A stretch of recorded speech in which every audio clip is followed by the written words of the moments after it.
So we're gonna thank you everyone for joining us today. Here is the Smart Heritage closing conference, and I'm happy to present Mr. Evangelos Koukouzas, who is President of the Development Agency of Evia, and we are hosting us here today in this beautiful building. So, Mr. Koukouzas, over to you. Thank you.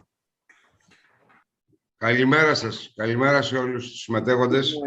Good morning to everyone.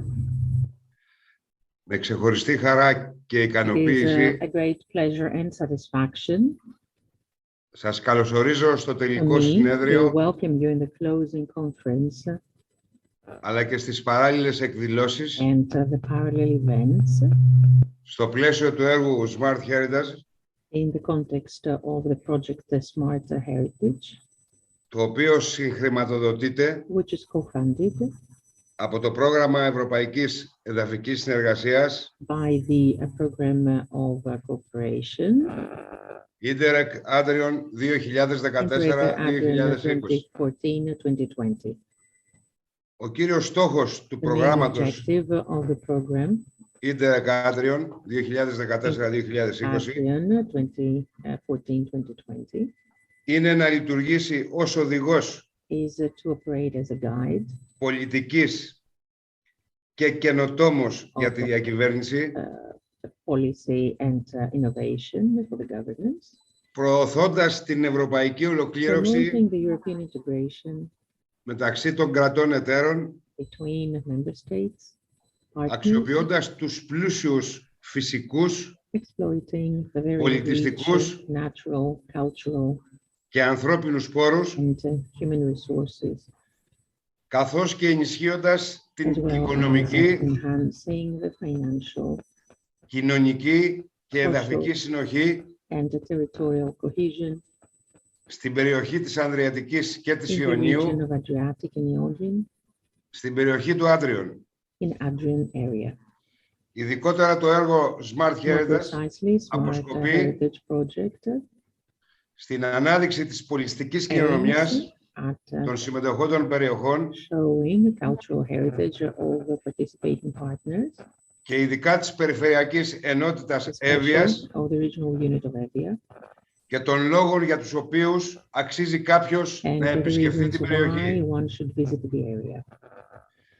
Στο έργο συμμετέχουν επίσης In this project, οι χώρες we have the Αλβανία, participation of Albania, Βοσνία και Ερζεγοβίνη, Bosnia and Herzegovina, η Ελλάδα φυσικά και η of Ιταλία, course, Italy, που επιθυμούν την προώθηση, who desire αξιοποίηση και προστασία to exploit and protect της πολιτιστικής. the cultural heritage. Σκοπός του συνεδρίου μας The είναι η προβολή και ανάδειξη των επιτευγμάτων του έργου, and show the work of the project, all the actions, καθώς και των εργαλείων ψηφιοποίησης της πολιτικής κληρονομιάς digitalization tools of the cultural heritage των περιοχών for the που συμμετέχουν σε αυτό that participate in it. και παράλληλα στοχεύουν At the same time, να εγείρουν το ενδιαφέρον του κόσμου is to raise the interest of people για τον πλούτο in the richness και τη σημαντικότητα της άειλης and the πολιτιστικής significance κληρονομιάς of the intangible cultural heritage, και της προφορικής παράδοσης oral tradition, και να υπενθυμίσουν και να τονίσουν την ανάγκη to για τη διαφύλαξή τους. underline the need for their preservation and protection. Επιπλέον θα συζητηθεί Furthermore, το πώς we will discuss επιτεύγματα του έργου the achievements of this project δύναται να αποτελέσουν ένα σημαντικό εργαλείο will become an important tool για την ανάπτυξη του τουρισμού στις περιοχές μας, of tourism in our areas αλλά και την συνέχιση ή βιωσιμότητα and the continuation or viability των στοχεύσεων του προγράμματος, of the aims of the project, αλλά και της αύξησης της ελκυστικότητας as των well as περιοχών increasing attractiveness of the areas και τη μείωση της εποχικότητας στις συμμετέχουσες περιοχές. Οφείλω να συγχαρώ όλους όσους με τις προσπάθειές τους συνέβαλαν στην υλοποίηση των δράσεων του προγράμματος και εύχομαι καλή επιτυχία. Παράλληλα εύχομαι σε όλους καλές γιορτές και καλή χρονιά. Πάντα με υγεία, δύναμη και δημιουργικότητα. Σας ευχαριστώ πολύ. Thank you very much.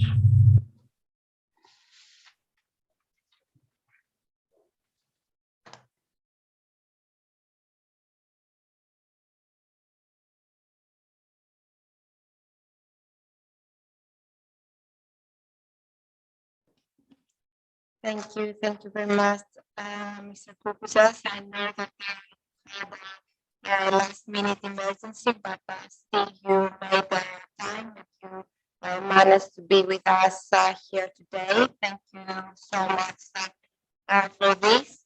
And now we're gonna start. I want to briefly give an overview. I think that Mr. Koupoutas already has done it. He gave an overview of the project. However, I also want to say special thanks to the Development Agency of Evia. I'm very happy to be part of this team and to be with Trade Development as an external expert in this great project.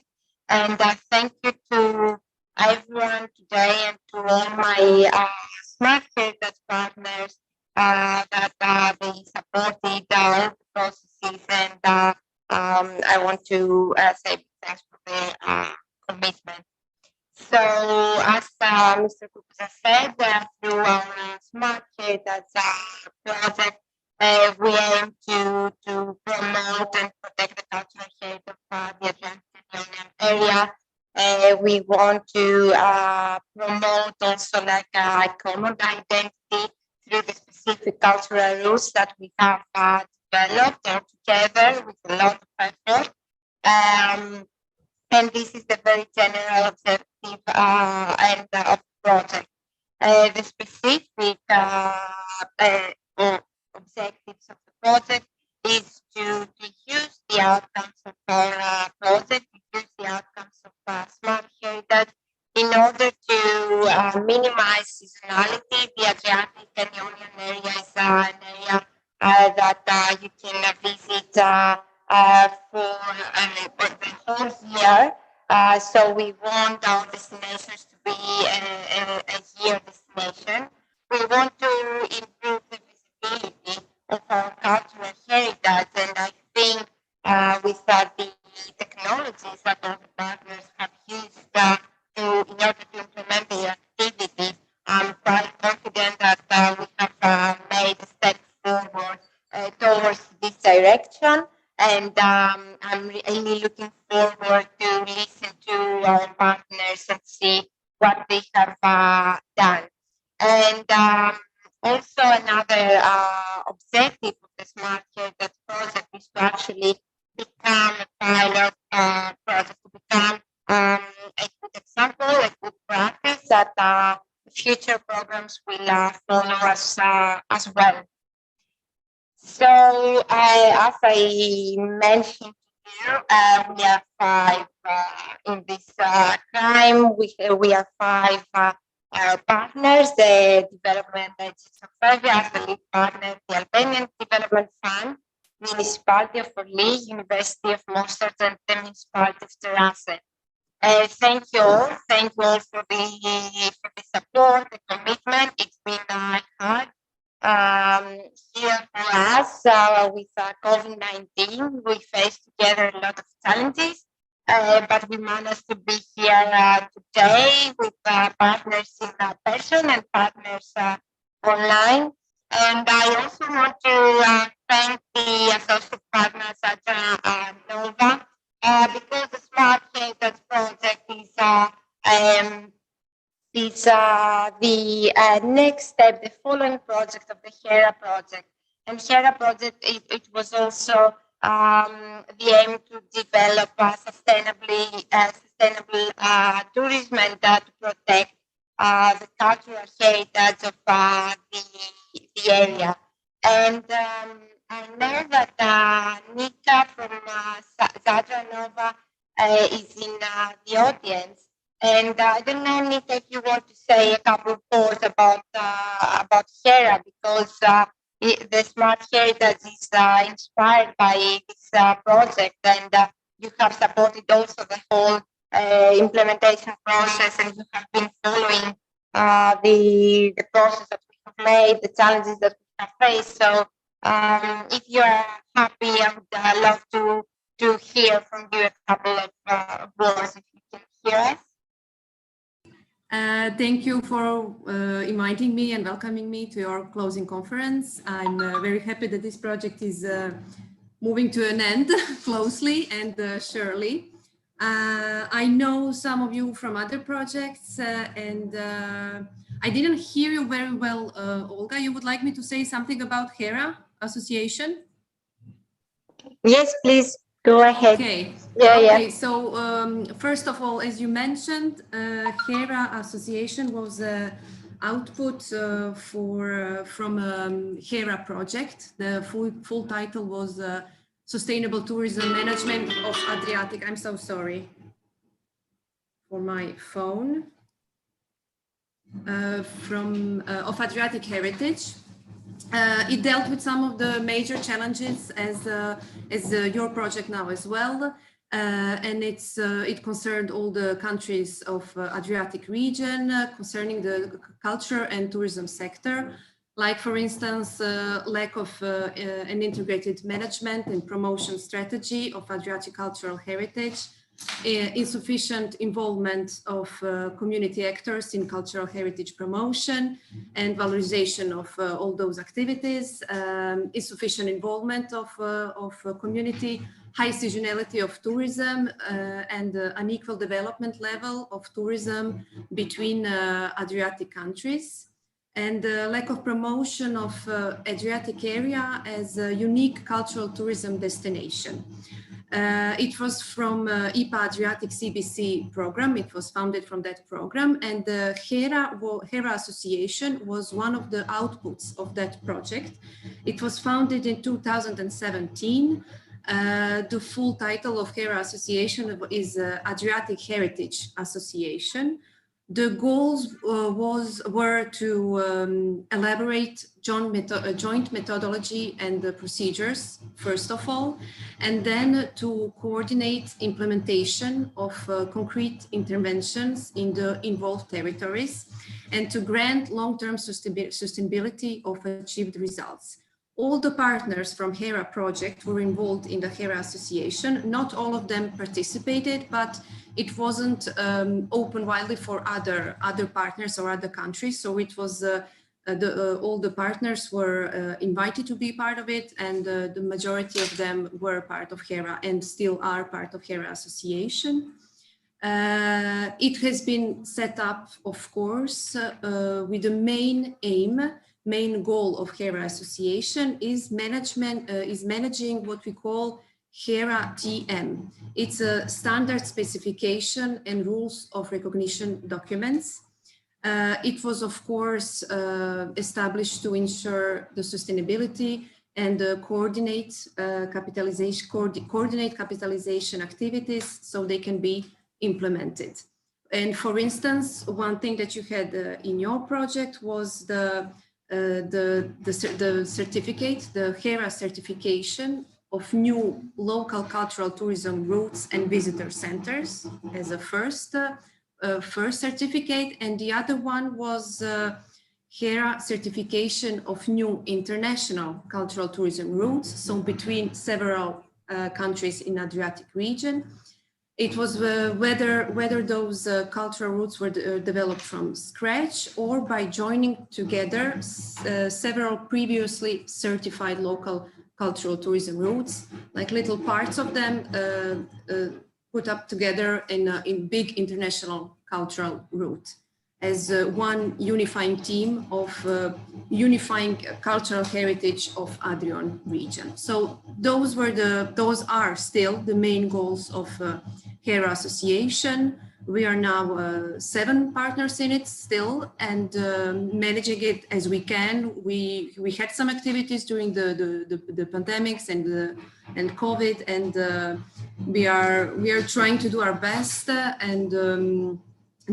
activity plan was set up, and the whole activity program for 5 years of that association.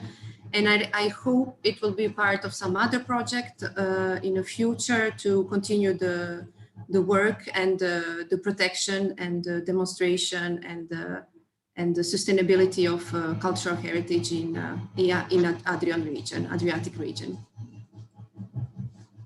I don't know if you have any questions. Great.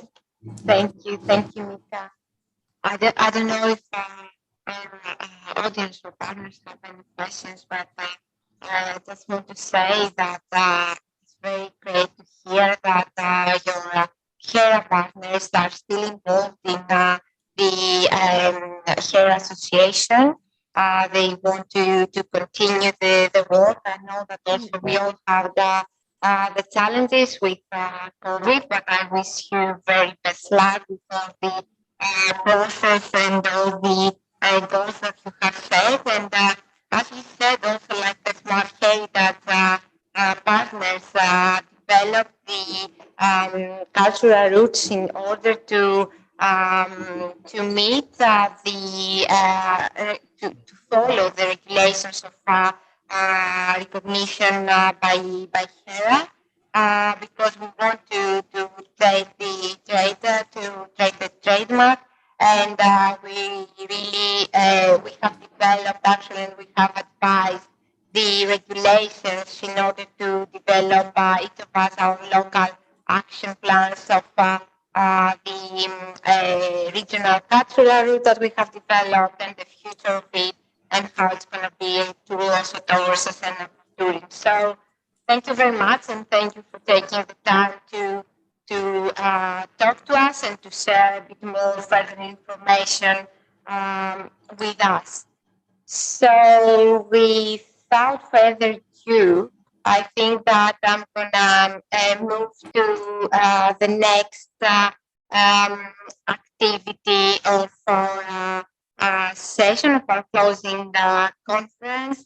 So we had the idea that now all our partners will take the time to share the project highlights, what it really stuck with them, say, in their minds during the implementation process of smart data, and the lessons learned.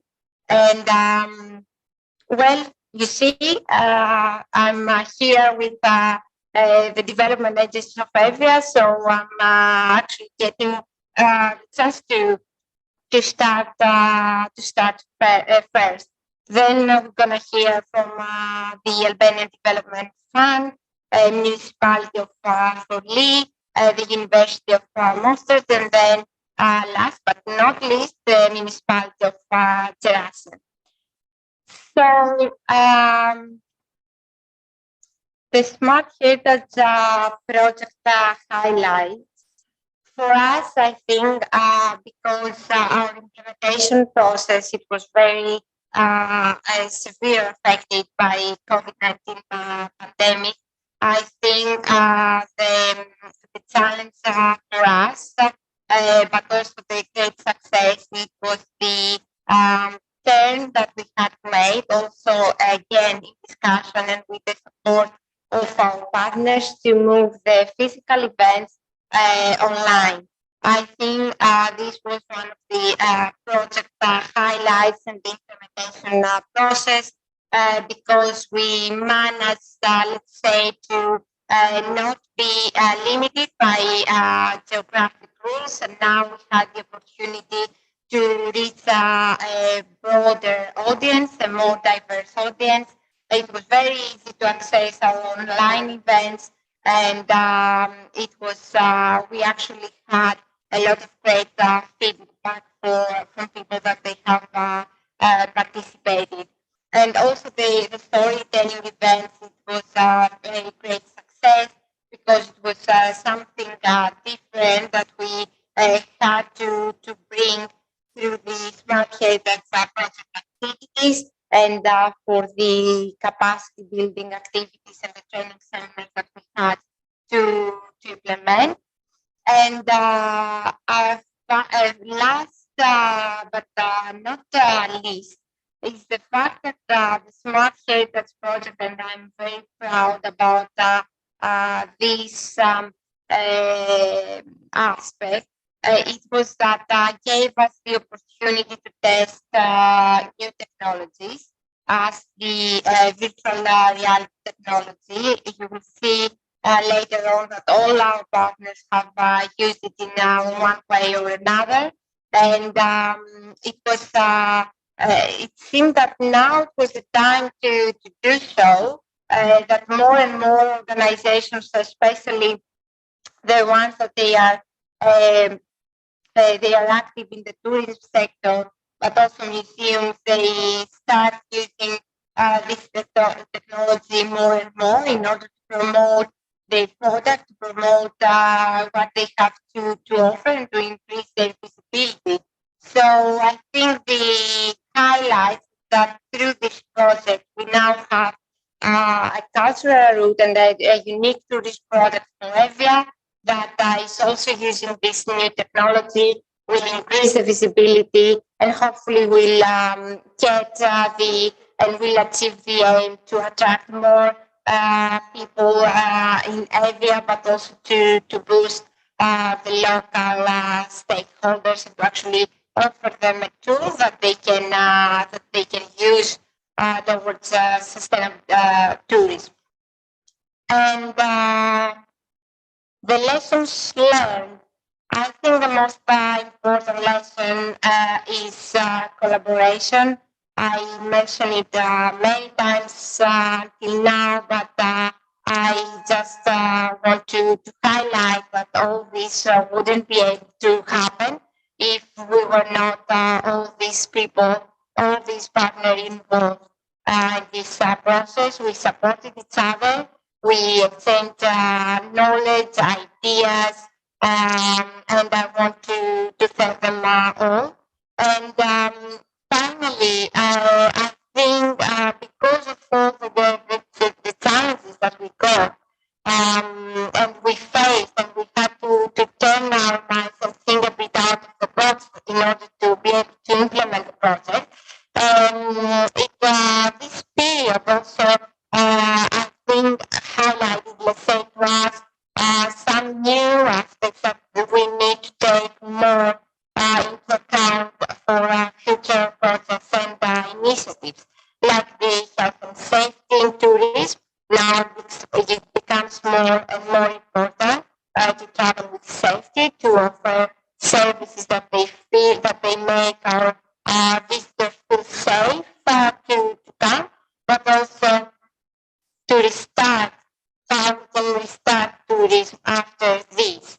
And I think that the aim, I hope I speak from all our partners, I think that the aim is that through the achievements of the project and all the specific outcomes, the 5 regional cultural routes, the applications that each partner has prepared, and it will be shared in a couple of minutes with us. We're gonna give new tools and maybe also inspire people in order to actually restart tourism after the challenge. That was for me. Thank you very much. And I think now I'm gonna invite Amy from Albanian Development Fund to share her. The Smart Heritage was a very interesting project for the Albania and the Albanian Development Fund as the implementing institution in Albania. We started the project by signing an agreement with the Ministry of Culture in Albania to pilot this project in Durrës city, and more specifically in the Archaeological Museum of Durrës, which is very rich in cultural heritage assets and artifacts. The project was very important because by implementing it successfully, we would be able to create a sustainable management model of cultural heritage, promote the cultural heritage of the Durrës city, but also the common cultural heritage of all the countries that are part of this project, of the ADRION area. By empowering the cultural tourism, we would both reduce the seasonality of tourism and also start to incite the redimensioning of investments in tourism. And it would be also a reassessment of the numerous cultural heritage potentials in Albania, and especially in Durrës. We started implementing the project. My colleague Andrzejta was the manager of the project at the time, with the awareness campaign and the 12 days training that was organized in the premises of the Archaeological Museum of Durrës. The awareness campaign was an activity that included several elements, including here the cultural calendar of Durrës, the storytelling event, the media info event. You can also see in our presentation some pictures from the storytelling event, where national and international tourists were presented by a guide with the artifacts of the Museum of Durrës in a very interesting and innovative way. The second and a very challenging one, I must say, deliverable to be prepared in the framework of the project was the cultural route that we decided to name it Durahu. Durahu is a mythological figure of Albania, and it is actually the reason why the city got the name of Durrës nowadays. And we try to identify all the cultural heritage assets that are connected to the figure of Durahu himself. But since the whole city took his name, basically every cultural heritage in the city is somehow related to the figure of Durahu. Our experts were able to identify 110 points of interest and document them in more detail than according to the templates of the project. 60 points of interest were selected and documented, including here the fiche of these assets with a short information, geographical coordinates that we will see later, videos, pictures, and all sorts of information. But we did not stop only at the material cultural heritage assets. We identified also some intangible inheritance in the city of Durrës, and also the natural heritage. Some of these assets are also protected, and they have very high and important value for the city and for the heritage of Albania in overall. In total, as I said, 60 points were documented, 23 of which corresponding to material cultural heritage, 17 corresponding to intangible cultural heritage, and 20 points corresponding to natural heritage. This is the template that was agreed for collecting the information for each of the points of interest of the cultural heritage in the framework of the project. Here we have the example of the Albanian State Bank in Durrës city. You can see there is a short description of the asset of this monument. There is the coordinates, the geographical coordinates. There is a link that you can get more information about this asset, a picture accompanying all this information, and some other important and interesting information. Then we have the video material. Here you can see this is the building of the State Bank in the city of Durrës with a statue of a woman on top of it. It is a protected monument. Then we have another digitalized asset. This is the Archaeological Museum of Durrës with numerous artifacts. We are currently in process of 3D scanning some of the artifacts of the museum that will be later included in the Experience Heritage platform that was developed by our Greek lead partner in the framework of the project, and we, as partners, we will contribute with more materials to be included in the platform. We can see the museum, its structure. It's a very interesting building. Then we have one of the most important cultural heritage assets in the Doris city, the amphitheater. This is a view of the full, what's remaining of the amphitheater itself. You can see that it's easy accessible, it's open to public, you don't need a ticket or anything. Maybe you need a permission if you're organizing an event in the premises of this cultural heritage asset in the city of Doris. It is a very well preserved one, to be considered that it's being still used. Here we have some more pictures of the port, museum, and other assets that were digitalized in the framework of the project.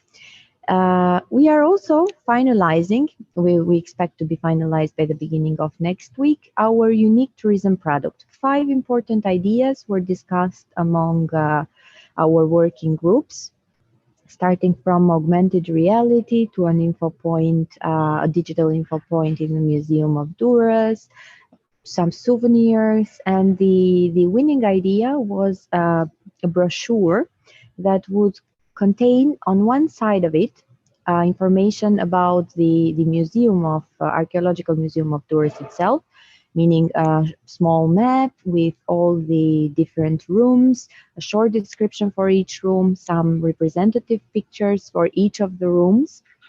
And this information will be provided in hard copy, but also we will print some of the brochures, but we will also finalize an electronic brochure to be shared in a much higher number of target groups and stakeholders that might be interested than just be limited with the hard copy version.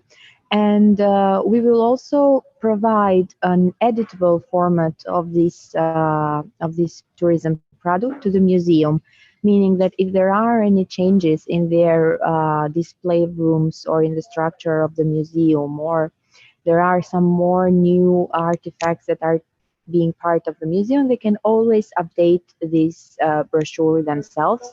And in this way, we will ensure the sustainability of the project. On the other side of this brochure, we discussed with our working groups representatives and decided that it would be very interesting not only to include the information of museum, because our Archaeological Museum of Doris already has an audio guide, but also to provide tourists with information on the cultural heritage and even more all natural heritage assets of Doris city. So we will include a map of the city where there will be identified the 29 officially recognized cultural assets of the Doris city. Unfortunately, a few of them are not reachable to the public, and some of them can be only seen from outside, cannot be accessed inside. And we will include this information in the map, but we will also complete the map, besides these 29 officially recognized cultural heritage points, with some very interesting natural heritage points and immaterial, such as, for example, the famous cake that is produced for hundreds of years in Doris, the blatza sort of ice cream. It's a very special recipe, and it has been there for more than hundreds of years also. The family is keeping this business, and they are very interesting for tourists. Some amazing beaches and lakes and the mountain, where they can also access pure cultural heritage assets such as the Castle of Skanderbeg, and other monuments that are recognized officially. Through the implementation of all these activities and preparation of all these deliverables, we believe that we have been able to raise awareness on the common heritage of the ADRION program area. We have somehow empowered cultural tourism, which has also led to an improvement of the extended tourism season, because Doris is is a city that is recognized for the beach and the sea, but it has so much potential and it has so many assets of the cultural heritage that it would be a waste to visit Durrës only in summer. Durrës can be visited and enjoyed in wonderful experiences during the all year. So this is our presentation regarding what we have achieved so far, and we believe that all these deliverables and all these products are very important because we discussed with some representatives of the municipality of Durrës, and they told us that they had been thinking for a long time to prepare a brochure for the 29 recognized cultural heritage assets so far, but they didn't have the necessary funding and they hadn't been able to implement such a project so far. And the same for the Museum of Durrës. They asked us to include them even in our further projects because they want to build a website dedicated just to the museum. They have a web page now, but it's under the Ministry of Culture and it's a limited information page. They want to be able to further improve it, and we promise that we will provide all these 200 cultural assets that will be digitalized. All the information that is prepared in the framework of the project, we will make it available also to the municipality of Durrës and to the Archaeological Museum of Durrës in order for them to use them and make them very sustainable. Thank you. Olga, I give you back the floor. Yes, I have it open. Hello, can you hear me? Yes. Yes, okay. Yes, I was saying first to Amy that I'm very happy to hear the great news about how the municipality and the Archaeological Museum are going to use the outcomes and the achievements of the work of Smart Heritage and the team of the Albanian Development Fund. And now we're going to move to our next partner, Municipality of Forlì, to hear their process highlights and lessons learned. Monica, over to you. Thank you. I'm Monica Piraccini from the municipality of Forlì, and I would like to share with you my presentation. And first of all, I would like to make two remarks. Forlì has decided to implement its action on a character by which the citizens of Forlì feel truly represented, namely Caterina Sforza, who was a lady of Forlì in the 15th century. The first step of the project was the implementation of the training activity with citizens and businesses. During the training, we noticed a change of interest in the participants who gradually began to think about how Forlì could be really enhanced by alternative tourist routes, which also included, of course, also the route connected with Caterina Sforza. It was precisely the group that was created during the training that allowed the project to grow and to lead to the final result. Therefore, the participatory process that led to the achievement of the objective is the strong point of our route. We saw that Caterina Sforza is truly an identity tourist product in which the city of Forlì recognizes itself. Moreover, the activities of the project and its contents also crossed the interest of the municipality, of the administration. And the second point that I would like to remark is that at a certain point we realized that Smart Heritage was the right project in the right moment. Albeit of a moment of difficulty and fear, of course, caused by COVID-19. But new technologies have been introduced for more efficient and engaging communication for the entire community. The potential of resources and platforms already available have been implemented. Improvements and new development have been undertaken. So it also gave the idea that we started to think about virtual path imaging in the period of the complete lockdown, and perhaps also the possibility of understanding how technology can actually be at our service in the cultural field. How we manage the project. So, as I said, the municipality of Forlì decided to focus its actions within the project on the creation of a new cultural tourism product centered on the character of Caterina Sforza. She is also the character on which the municipality has decided to spend the relaunch of the city as a city of culture, enhancing this historical and mysterious figure. But who was Caterina Sforza? She was the lady of Forlì in the 15th century. She was a woman of passion and power, a lover of fine arts and costumes, a court policies and its equilibriums, a forerunner. Her cultural route is developed through 12 points of interest that cross the city of Forlì and which can be done on foot or by bike. The point of interest are places where that between myth and reality intersect the daily life of Caterina, her Forlì, the loves and vicissitudes of her numerous sons and husbands.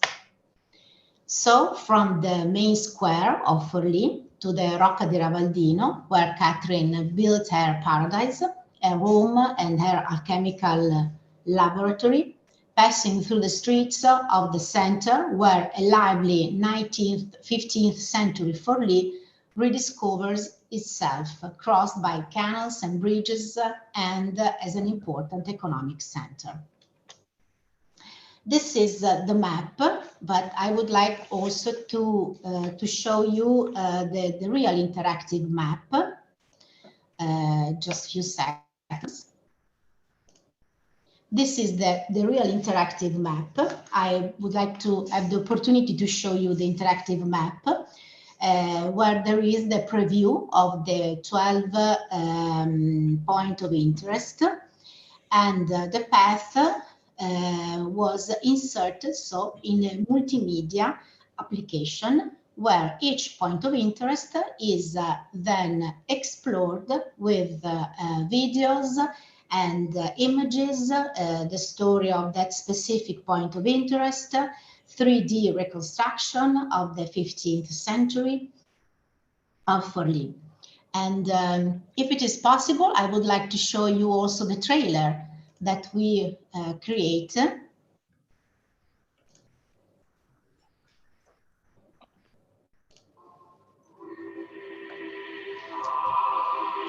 This is all created in 3D. So this is Forlì in the 15th century.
So, and I would like to come back to the multimedia application where showing you just a few points of interest that you can see.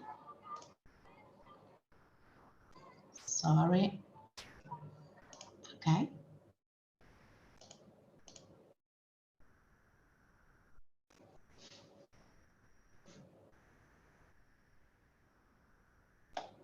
Each point of interest has a video that explains the story of the point of interest, the part of the story written. This is in Italian, but you have the Italian and English version, and then the images. In the video, you can find also the 3D reconstruction that are included directly in the videos.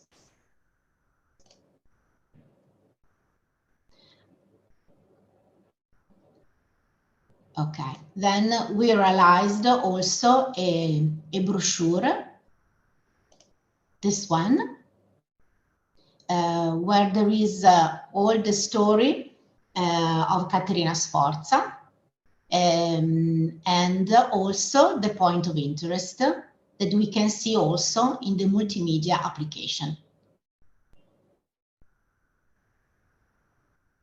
This is now digital, and you can download it on by the site, by the mini site, and we see if maybe we will be able to print it in the future. So I would like to come back to I would like to close with one of the most popular sentences of Caterina. If I could write everything, I would amaze the world.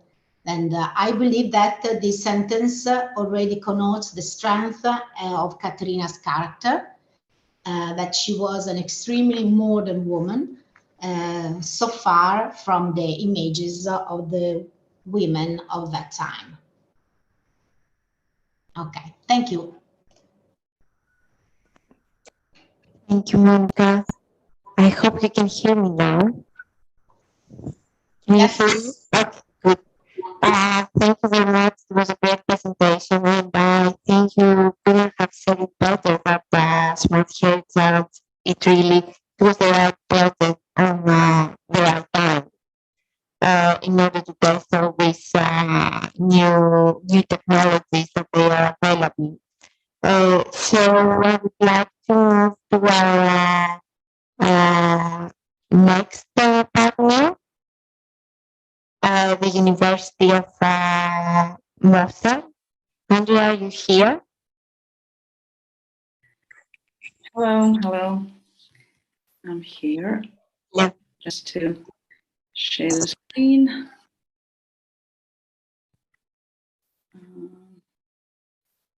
Just a second. Oops.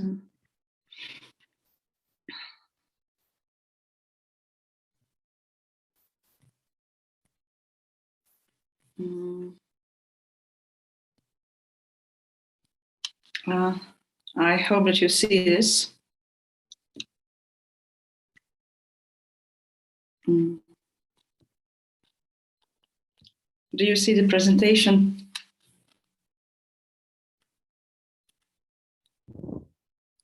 No, not yet. But for me, it's signing. There's a share screen. Just a second. Do you share your screen? Do you see your presentation? Right? Yes, but I'm not sure it's not seeing why it's not presented. And if that is problem, I could just do it this way without presentation, because I'm not sure why it's not. Do you have two screens? Sometimes if you are working on two screens, it doesn't work.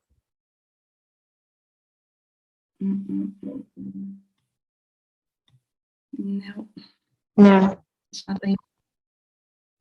Another thing that we could try is maybe you could email the presentation to me and I can share it for you. Yeah, I don't maybe. know. Whatever you feel like. Just a second, please. Okay.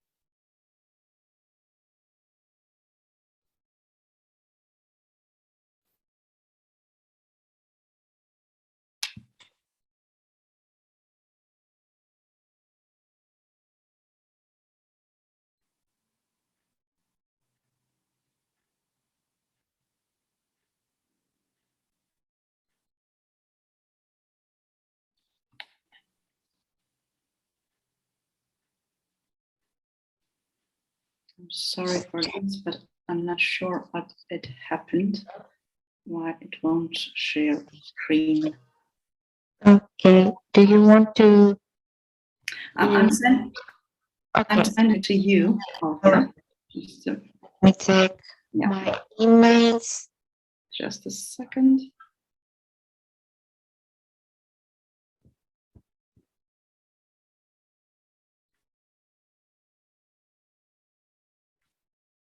Okay. Yes. Okay, I send it to you. So please, Okay. if you could check if it's there. Just give me a second. Okay. Take some time. Here it is. Let me download the presentation. So hello to everyone, and I'm sorry for this inconvenience. You can go further. Thank you, Olga.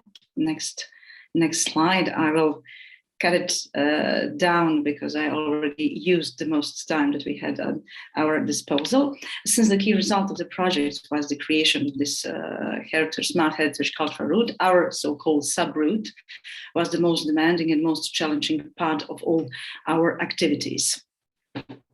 Go on. The route is meant to be a new cultural and a new tourist attraction that will be launched on the international tourist markets by positioning the Adriatic Ionian region as a unique cultural and tourist destination. Further. Therefore, our biggest effort were put into creating a route, text descriptions and digitization of 200 assets. I'm not here going to go in details because afterwards, all we as project partners will have opportunity to see what was or what is our cultural route. But in our case, such studios and the diverse material that includes the different and dispersed heritage was an excellent precondition for creating a digital route, which will, or which already are, will contribute to the expected results of an innovative approach and a unique tourist product. And next, please. Our working groups for creative and innovative tourism has defined new unique cultural product that is based on cultural heritage and that determined the greater attractiveness of this common cultural heritage. Main focus in our activities was, besides digitization and focus on Kosacha family, was on strengthening capacities of our cultural tourism stakeholders, especially through workshops and trainings for stakeholders in the tourism area, for our students, and workshop for tourists and local inhabitants. Next, please. As we already hear from everyone else, one of the biggest challenges was the coronavirus pandemic, because we had to do activities with students and tourists. For a great period of time, our university was closed. we go everything online. And when we were on spot, it was very restrictive also for tourism. We know what coronavirus had done, and this was detected by us as a major challenges to finish our project well, but luckily we managed to do it successfully. Next, please. And one of the main outputs in our activities was the University Gallery that was rearranged, adapted and digitalized, especially for holding interactive workshops for students, so that project Smart Heritage and the cultural route Kosacha were presented in a modern and technologically advanced manner. Here are just some spots of this success story. It is the film about Kosacha family route, is the website that we have launched, kosacha.ba, is the digitalization and equipment of the University Gallery, digitization of 200 assets, and this unique tourism product that we decided to do as itineraries in our cultural route. For now, we have a 3 tour, Katarina tour, Stjepan tour, and Vlatko tour, which are the most eminent or prominent family members of our historic person, our Kosacha family. Next, please, Olga. Thank you so much. Here are just the spotlights on the activities that we had done. Training for actors in tourism and local population. At this training, we gather owners of startups in the field of tourism and lecturers with experience in relevant topics related to tourism, and all those who are interested in the use of all the touristic capacities of this region, Herzegovina, and in the matter of making this region a unique tourist destination. Next, please. Then we had project promotion recently, as you see, at our University Gallery. We hosted a promotion of Smart Heritage project for 15 representatives of media house and national level. And we had a major feedback from media houses, because this is one of the rare projects in our region who put in light past in this way as we have done in our cultural route. Please. We had storytelling skills workshop that was aimed at tourists, and it was held on 6th of December. It was very challenging to do so, because we know that tourists doesn't travel so much. In this time, the tourists were introduced to the concept of storytelling, implementation in tourism through the Kosacha family topic. And in the the attendees got familiar with implementation of this concept through cultural route. Next, please. Then we had we launched our website kosacha.ba. Historic heritage that is left by Kosacha family, as well as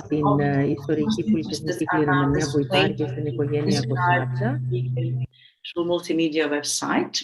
Aside from this information, we have this special feature that is 300 VR virtual tour of each of the localities, and for now it's 10 localities. Next, please. Then we had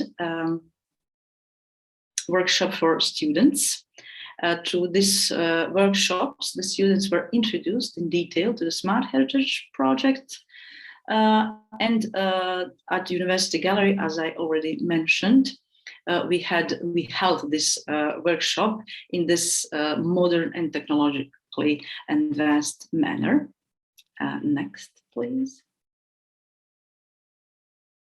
And last but not least, we are really very proud of this Kosacha family film, 3 minutes, and it's a very good way to show this common cultural heritage. I hope that you will also like it, and I hope that it will work on the next slide, please. It should be.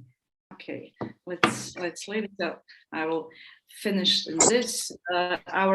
Just to say at the end, our unique tourist product was this itineraries, which we done based on these 10 points of interest. We for now done 3 of them, and they are really an interesting way to know about cultural heritage, but also, as I already mentioned, the enogastronomic offer, the active tourism, and everything that tourists need in one way of the tourism. So I'm sorry for this inconvenience. I'm not sure what has happened with the presentation, but I hope that we could see it in another way. Thank you. Thank you, and no worries. I'll try to see if I can get the video and show it after in the next session. Yeah. Thank you very much.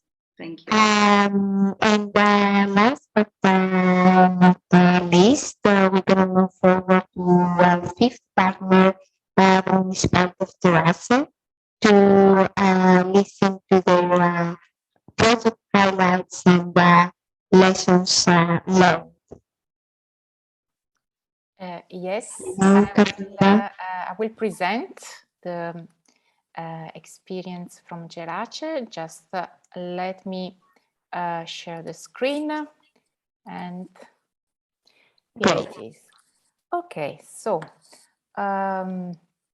of course, so I start by presenting the creation of, the strategy of the project, that was the creation of a smart heritage cultural route composed of the 5 regional routes. What we decided all together as partnership was to choose an historical or legendary personality linked to the territory. As a municipality of Gerace, we created, of course, following the working plan of the project, some territorial marketing products. First of all, there was the video, the storytelling tour for media operators and tourists that lasted 2 days, an online training for 20 local economic operators that lasted 70 hours, an hologram of the chosen historical character, the digitalization of more than 200 cultural assets, and a web app with cultural roots. We will, during these presentations, so this one and the next one, show you also the video, the hologram. You will also see the digitalization of the 200 cultural assets within the web app, where the cultural roots are shown. So the first step for all of us was the making of the choice of a relevant character.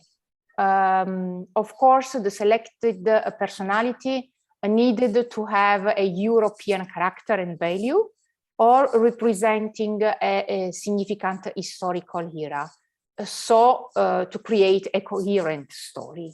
The purpose of the project was not to assess the historical significance of the personalities, but to valorize the common cultural heritage of the involved regions. Altogether, during the meeting in Forlì, 2 years ago, we decided to choose an historical figure who left a tangible imprint of his passage on the territory, contributing positively to the formation of the cultural heritage that can still be enjoyed. So we made the choice, and the project team of the municipality of Gerace identified the character of Roger I the Norman, also called the Great Count.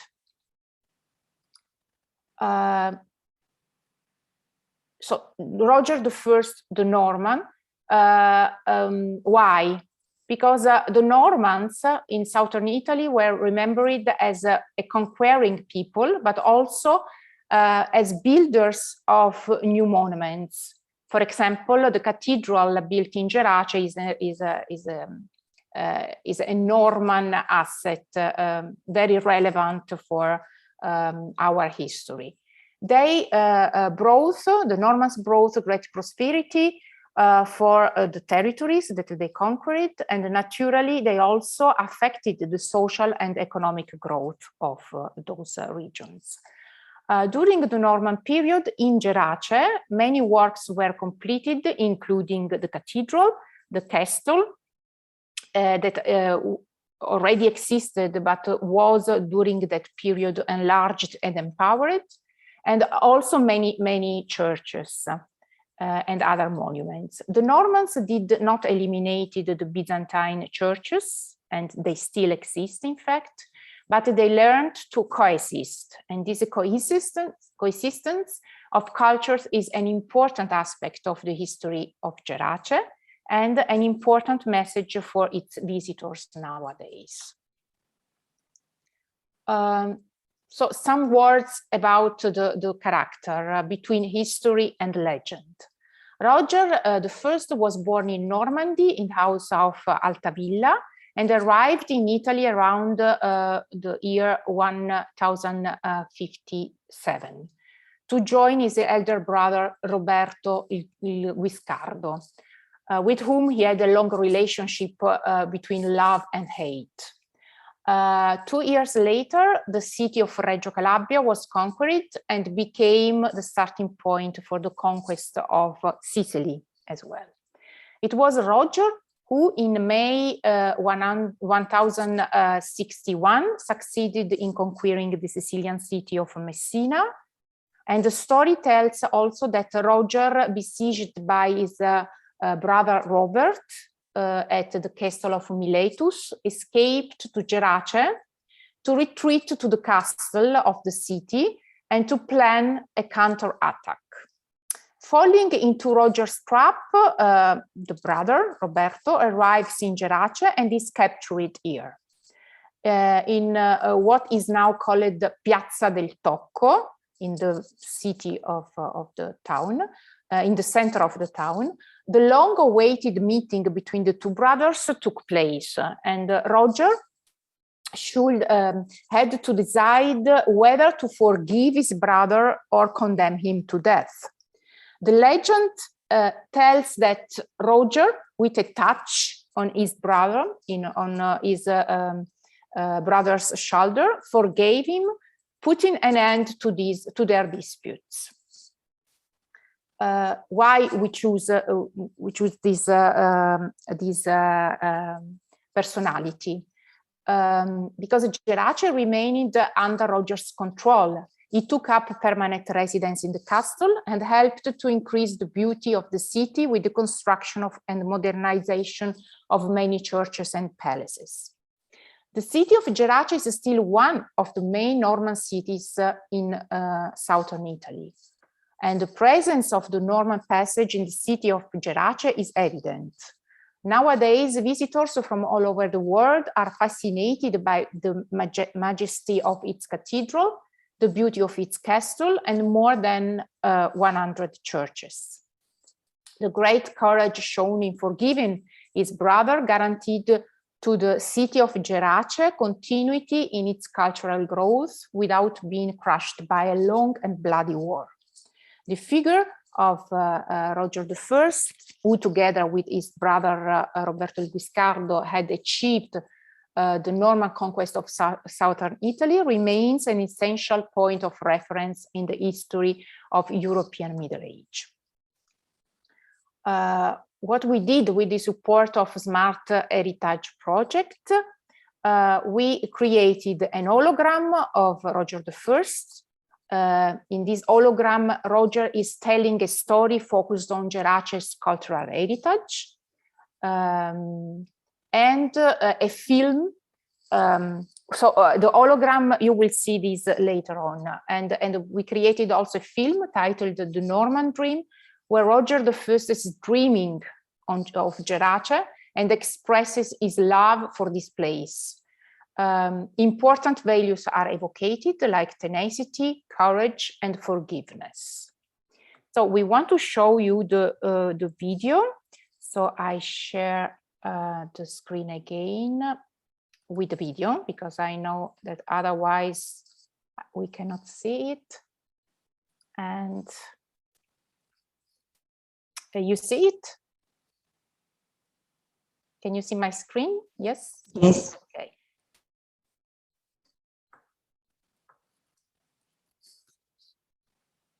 Wait.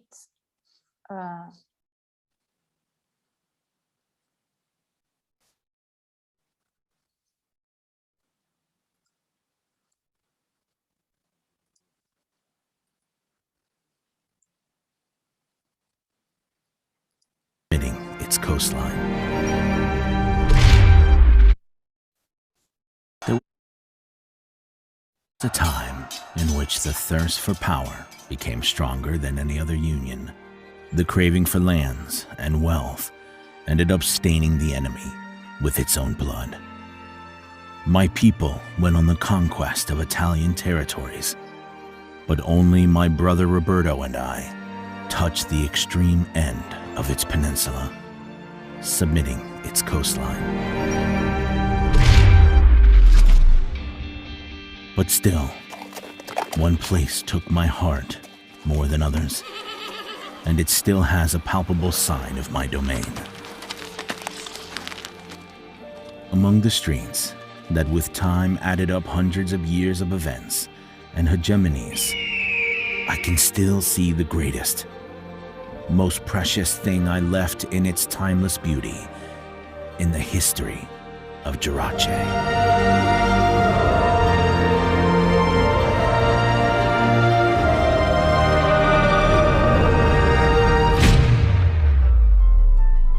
Every morning, the sun comes in first and the borough full of wonders, crossing the sumptuous door that gets its name from it and that welcomes in every wanderer, leading him in the soul of the town. I secured its castle, placed on the highest top of the town, back when Roberto was the right arm before his betrayal.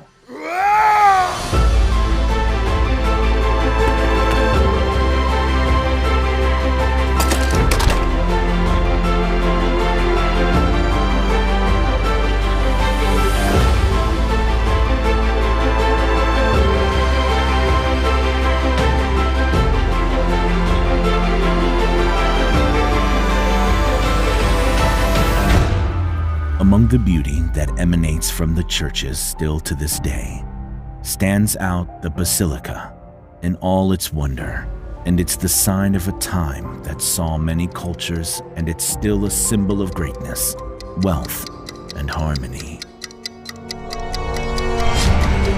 But the knack of war got my brother and me too.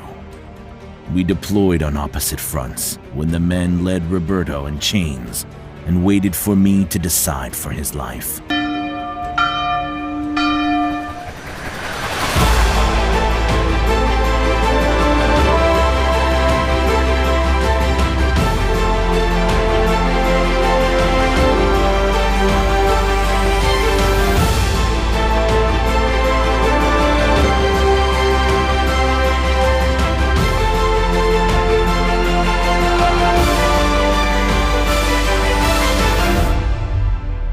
I saved my brother, and Gerace knows that well. Its walls tell about my renounce to revenge. Its streets are an indelible mark of our embrace.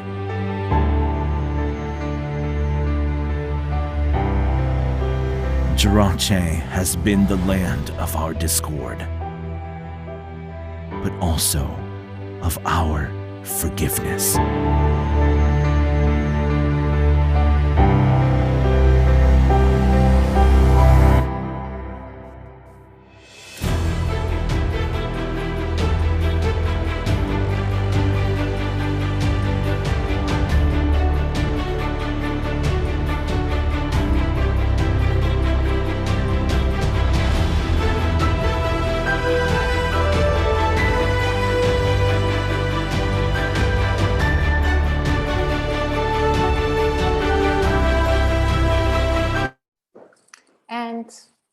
here we are.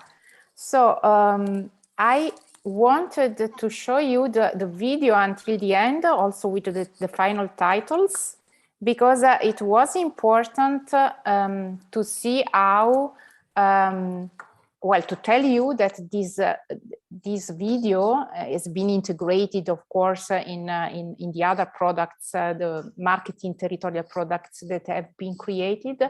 But it was also important to tell that for realizing these and the other products, there have been the participation of the whole population and above all of the main economic operators in Gerace.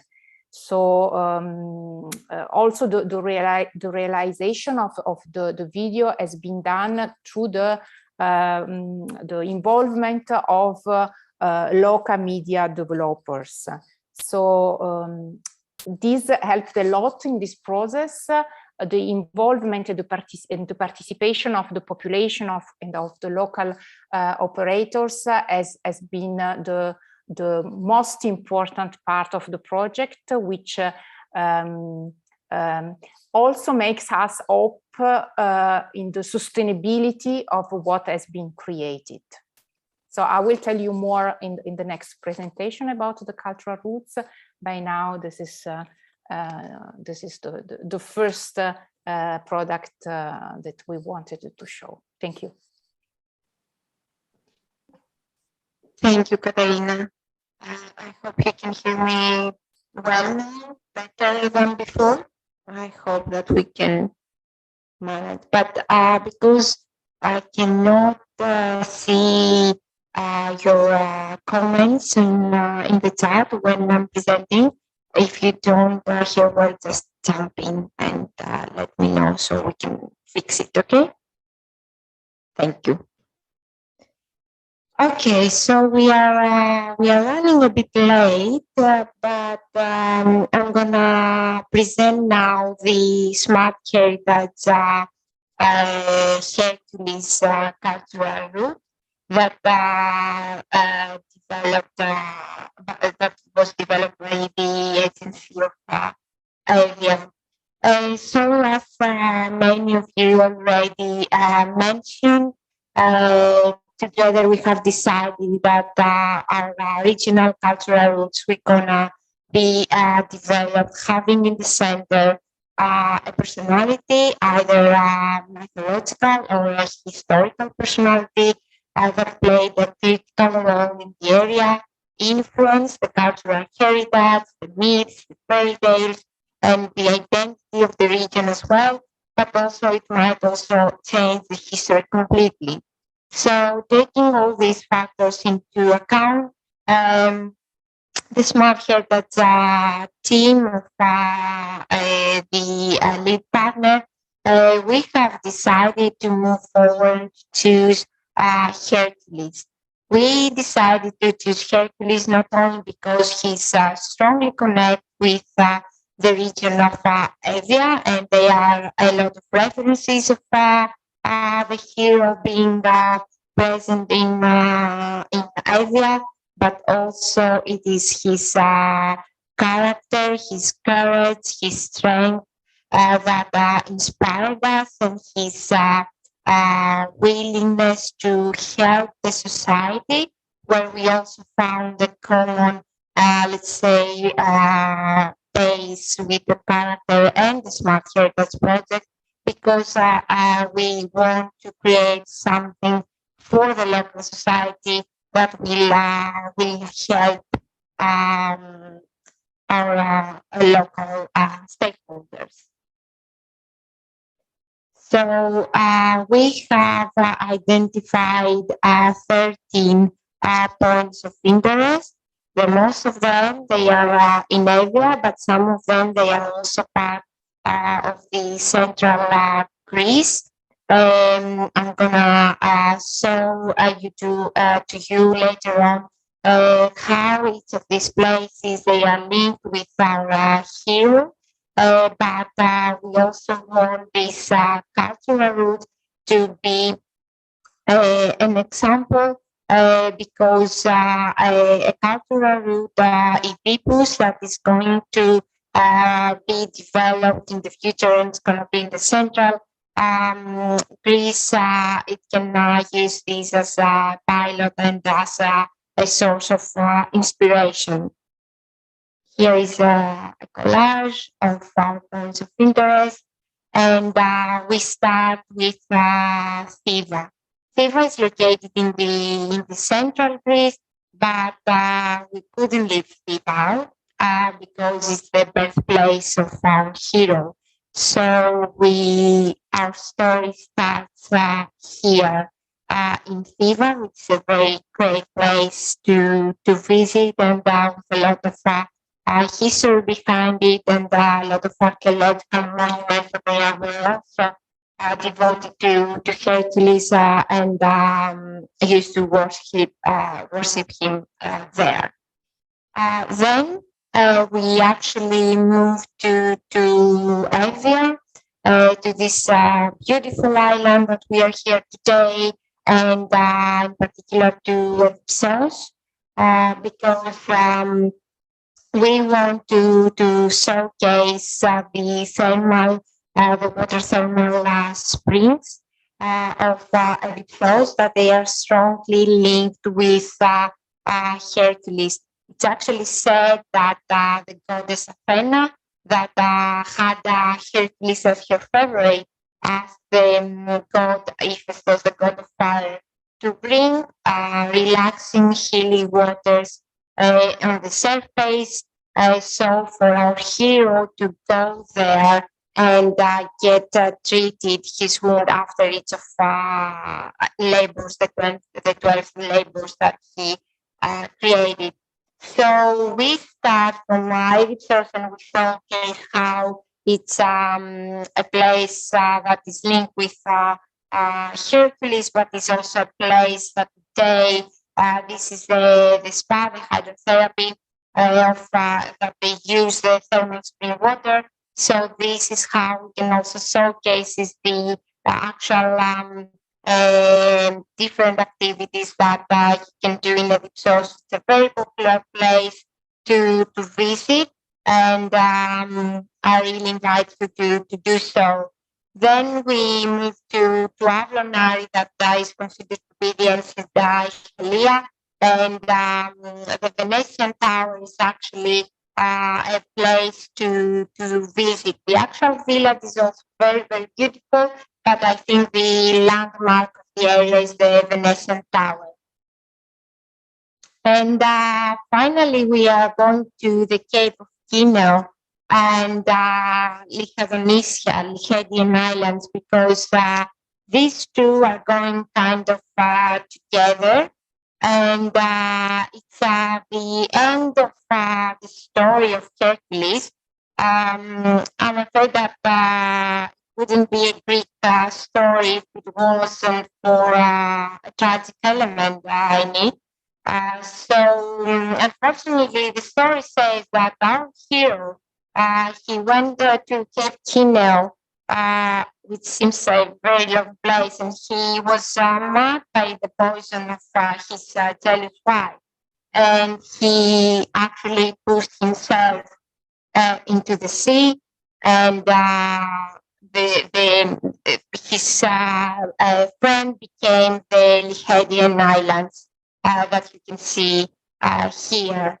So it's a very beautiful place, and very local myths and fairy tales are also linked with Hercules, and definitely it's a place to visit, as well as the dragon houses of Evia, which are considered to be built and lived by gigantic people that Hercules confront them.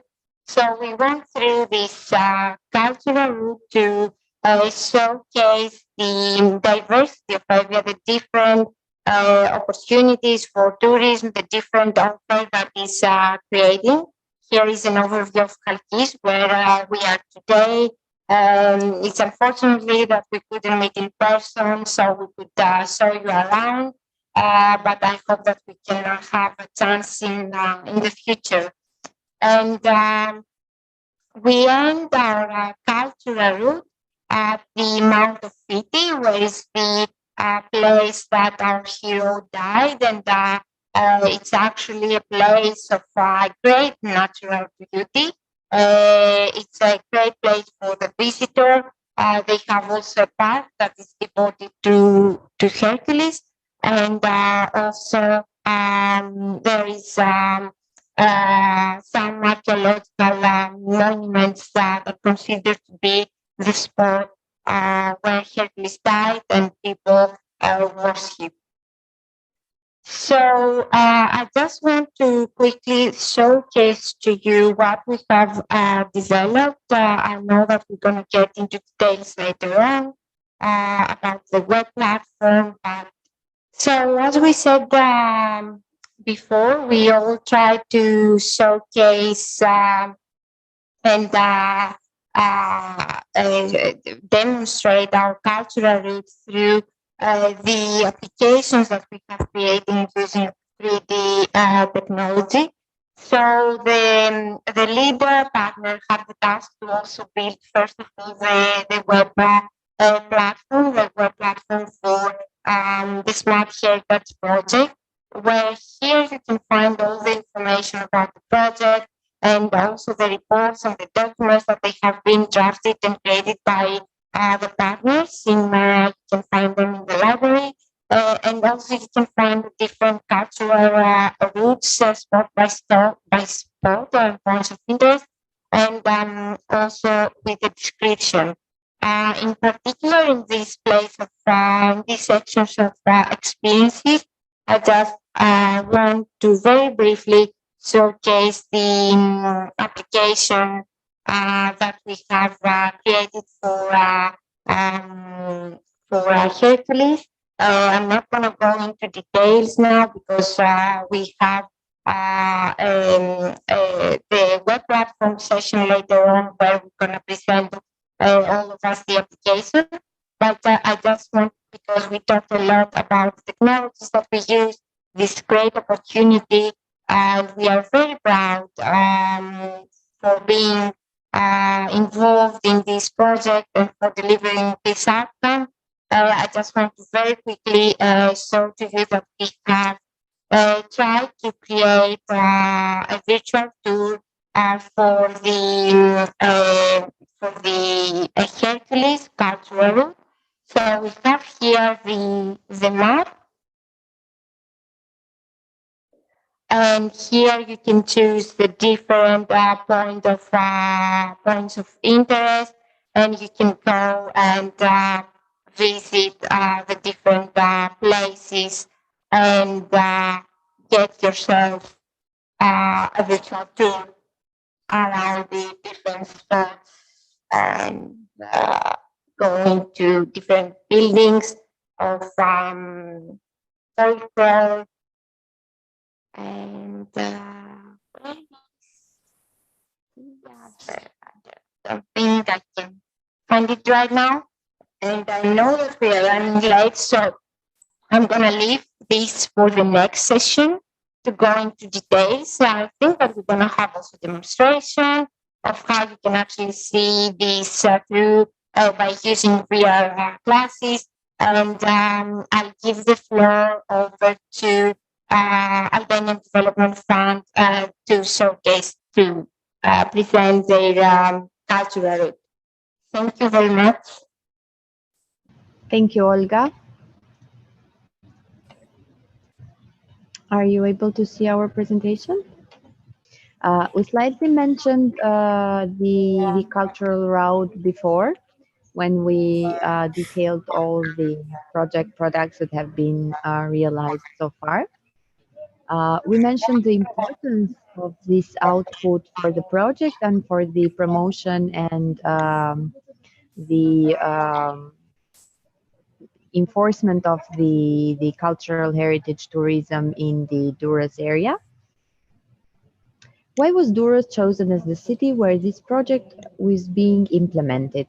Durrës is a 3,000-year-old city which carries a lot of historical, archaeological, cultural and natural heritage with a very favorable geographic position. There is a saying that Durrës is the city where the sea moistens the antiquity. That is very often used for the cultural heritage and the city of Durrës.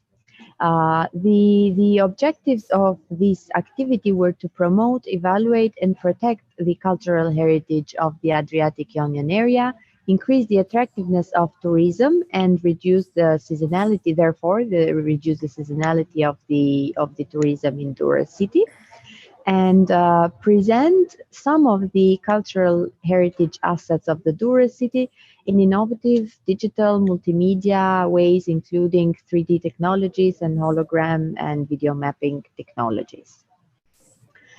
This way, we would be able to raise awareness for the common heritage in the program area, as well as mentioned before, extend tourism season by empowering cultural heritage. Our experts gave a short definition of the concept of heritage to say that it's more larger than just the cultural heritage. It includes also natural and cultural values that are passed down from generation to generation. And when part of it are the values of the natural environment, we refer to them as natural heritage. And when it comes to the material and spiritual values of the society, we refer to it as cultural heritage. Then the cultural heritage itself, it's divided in the material cultural heritage and the intangible cultural heritage. We have some examples here, and we kept these definitions in mind when selecting the assets to include and make them part of the cultural route Jurahu. We slightly mentioned previously that were 60 points documented, part of the Durakium Cultural Road, 23 of which correspond to the material heritage, 17 to the intangible inheritance, and 20 points to the natural heritage. We have taken one example of each to show to you today. The first one corresponds to the material heritage, and it's the Albanian State Bank. We can see also the video of this asset taken from different angles. As you can see, the State Bank of Durrës, which is now the National Bank of Trade and Commerce, was built in 1925-1926. Its foundation is above the southeastern tower of the Byzantine fortress, called the Great Bastion. The building was designed by Italian architects and conducted by masters of Durrës. Compositionally, it is a work of Baroque style, which was used for the first time in our country. This is what makes this building very special and why it's categorized as a cultural heritage asset of the city of Durrës.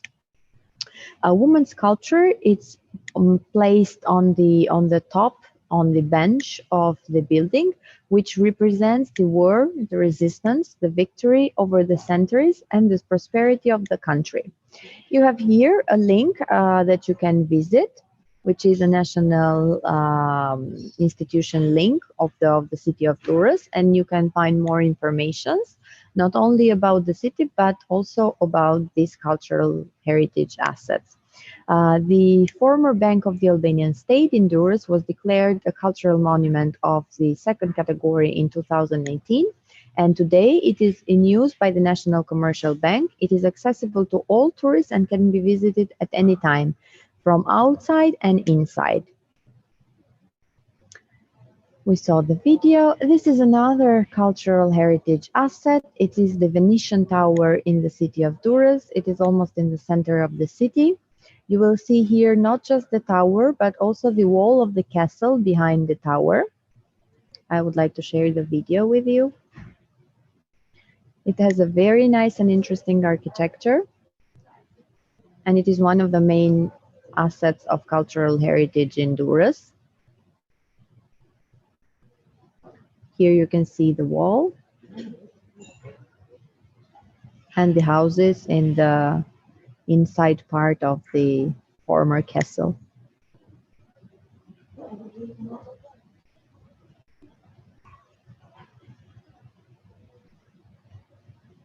Look how long the wall it is.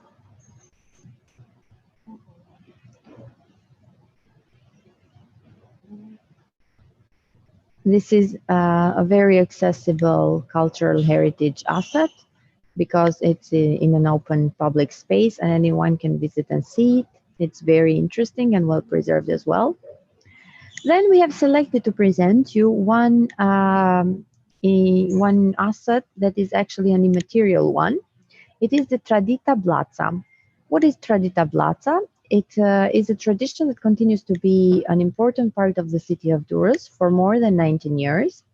The Usta Blaca, or Fetah Blaca, which was his name, it was from Girocastra originally, and he traveled at a young age to Istanbul, where he learned to craft, and he turned back in Durrës and perfected it. And he opened his first shop. The shop continues to be there nowadays and sell the Blaca kind of ice cream, the Blaca Kasat. You can see it in the picture. It's a very small shop, but very interesting and famous in Durrës city.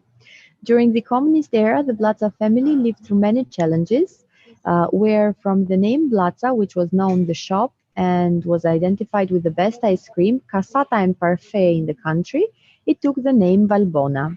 But it did not stop them from working even through the communist taxes on these enterprises were very high, as well as from people which started not buying back to Stafetau.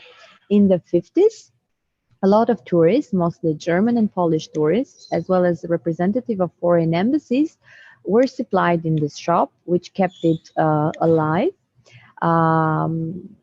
During the communism period, the store closed in 1966, but the passion of the family did not stop.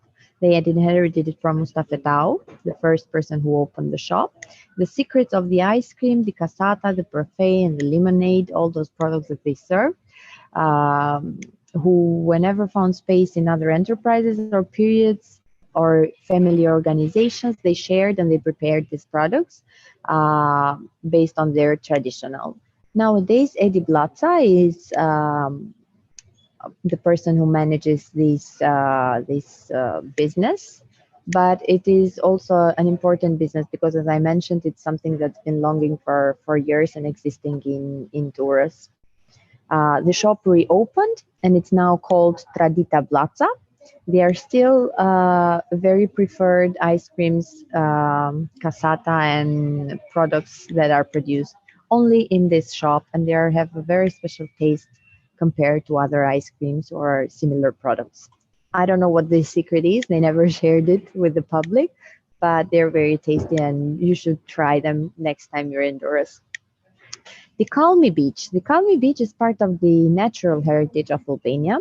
It is located in the west part of Durrës Mountain with an altitude that reaches from 0.5 meters above sea level. It is very interesting and it's a virgin beach. You can also see in the picture. There are not too many buildings, maybe one or two in total, which was formed by accumulating the activity of sea waves. For this reason, this beach is included in the third category of protected areas, that of the natural monument or a geomonument. In terms of size, this beach is 100 meters long and 15 meters wide. The characteristic of Kalmi Beach is that it's a small rocky beach, unlike the other sandy coast of the Adriatic, which is a special thing to have a rocky beach in the Adriatic Sea. We are known for our rocky beaches in the Ionian Sea, but not the Adriatic one. And it has not been yet affected by the human intervention. As it is a preserved geomonument, we hope that it will remain untouched. And the water is very, very clean. You can see the amazing color that the water has.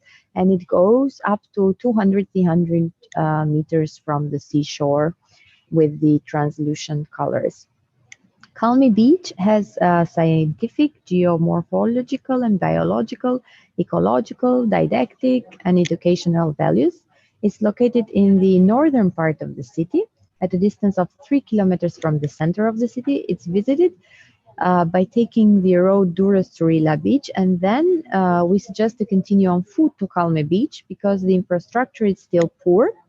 I think this was done somehow intentionally to preserve the beach because we've had several experiences where the infrastructure was improved a lot more tourists visited, but also it damaged the amazing virgin nature of these beaches or natural areas of Albania.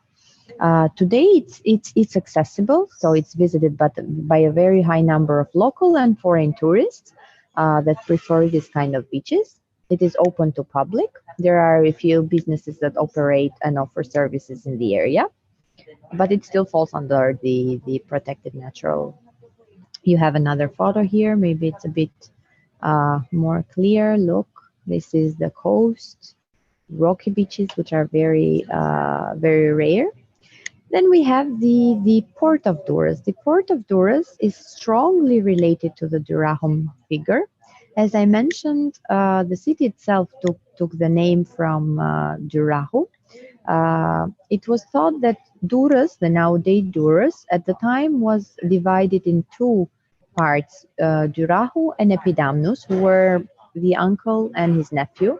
And they had a war together where Durahu, the nephew, won. And this is why the name Durahu won over the name of Epidamnus. And later, the city took this name, which we know nowadays as Durrës.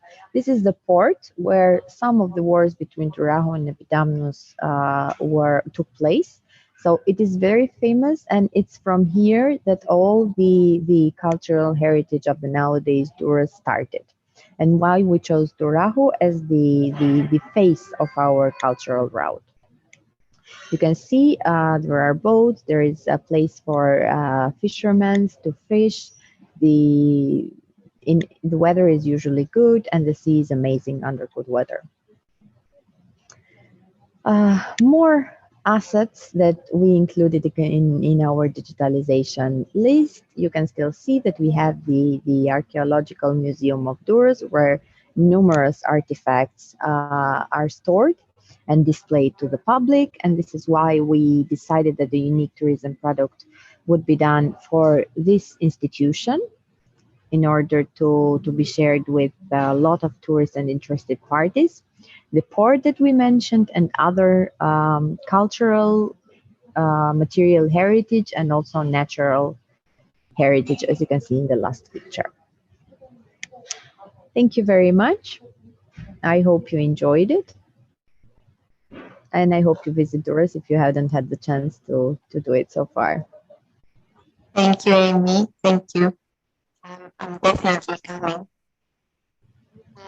And now we're gonna move to our next partner, which is the municipality of Forlì, to present their cultural route.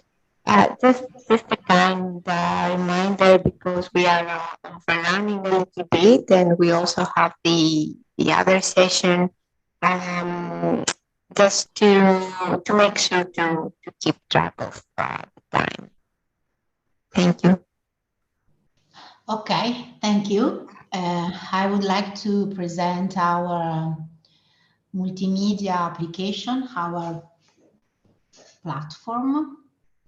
So the multimedia application realized from the municipality of Forlì is organized with the main page, and scrolling down, you can see, it takes you to the other contents of the site, or there is a little menu here on the top, on the right.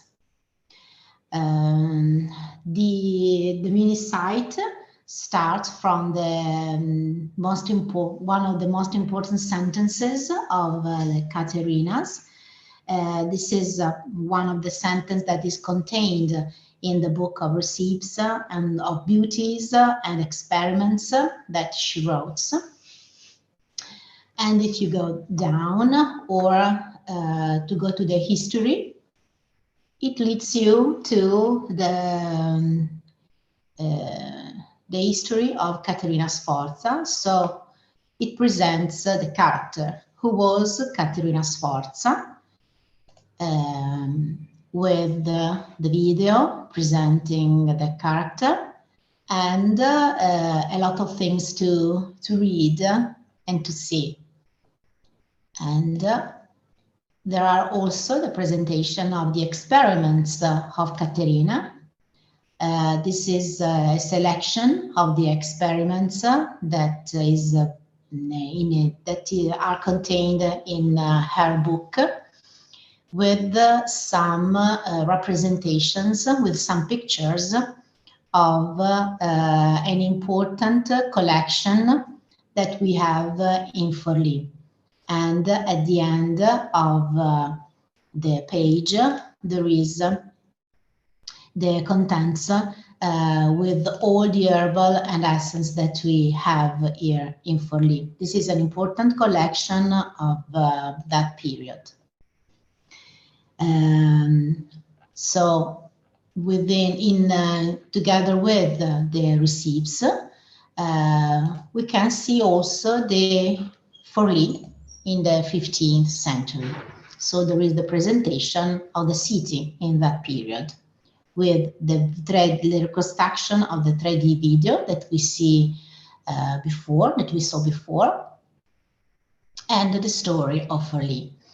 Another place where you can find information about Caterina Sforza is the section in Curiosity, where there are all we can see the most important events of her life. Some strange things that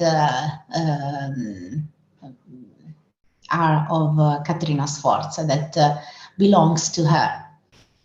And so this is the first part, the historic part, and then we can lead to the map and the 12 points of interest that we decided to show in this multimedia application. So these are the bottoms that leads you to the different point of interest, or you can use the interactive map. And we can see now the interactive map that takes you to maybe one of these point of interest is the main square. Oh, sorry, I don't know why it was working before. I don't know why it's not working now.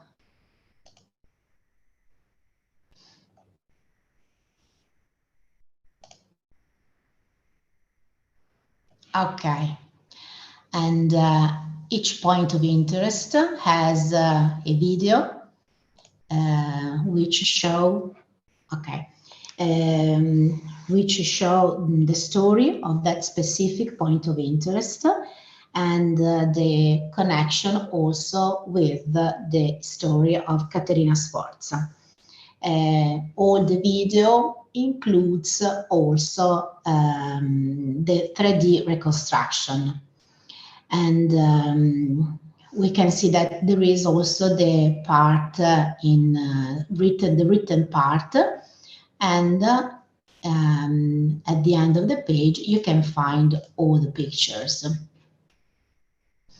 The video also had the participation of the historical reenactors, and you can also, this is the reconstruction of Forlì in the 15th century, and along the video you can see also the participation of the reenactors, and we shared also their faces and their characters below at the end of the main page.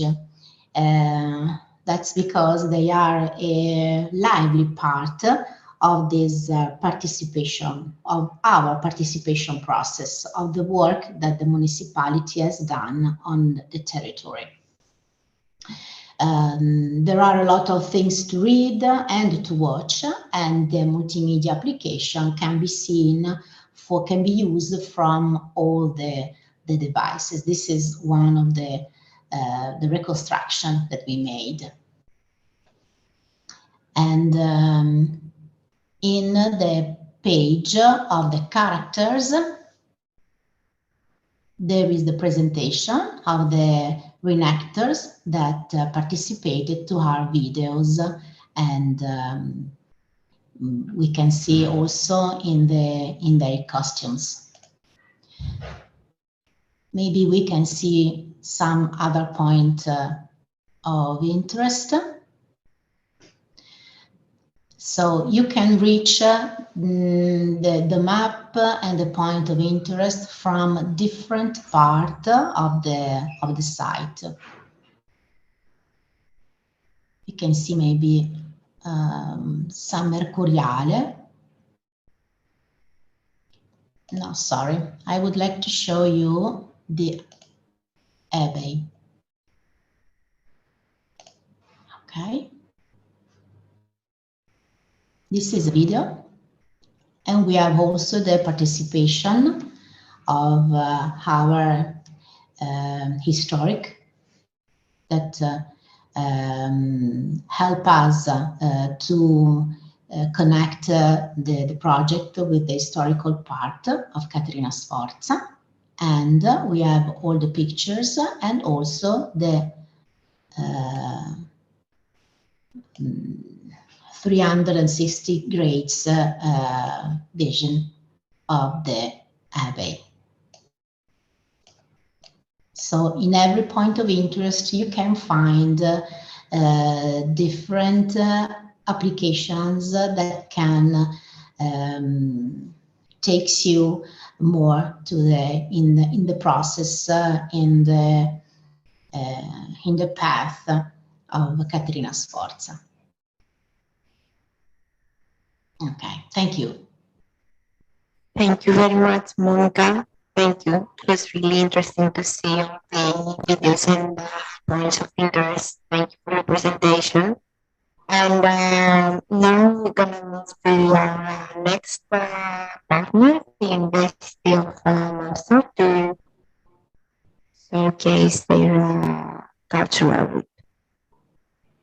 I will start with the video about the Kosacha family that Davorka tried to start during her presentation. So that will be a video about the Kosacha family, and that is the main personality around which we created the cultural root Kosacha.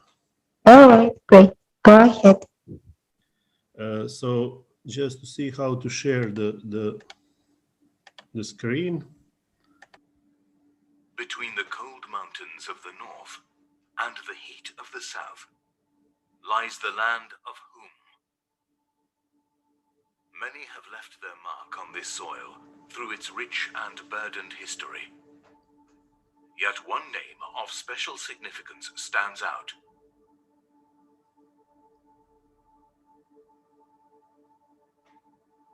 At the peak of its power, the powerful noble family of the medieval kingdom of Bosnia ruled all the land of whom.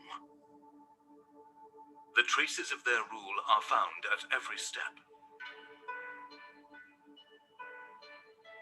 The region of Ljubuški is proud of the Herzegovinian tower, whose watchful eye guards beautiful rivers and fertile fields. The tower and the town around it were built in the middle of the 15th century by the most prominent member of the family, Stjepan Vučić.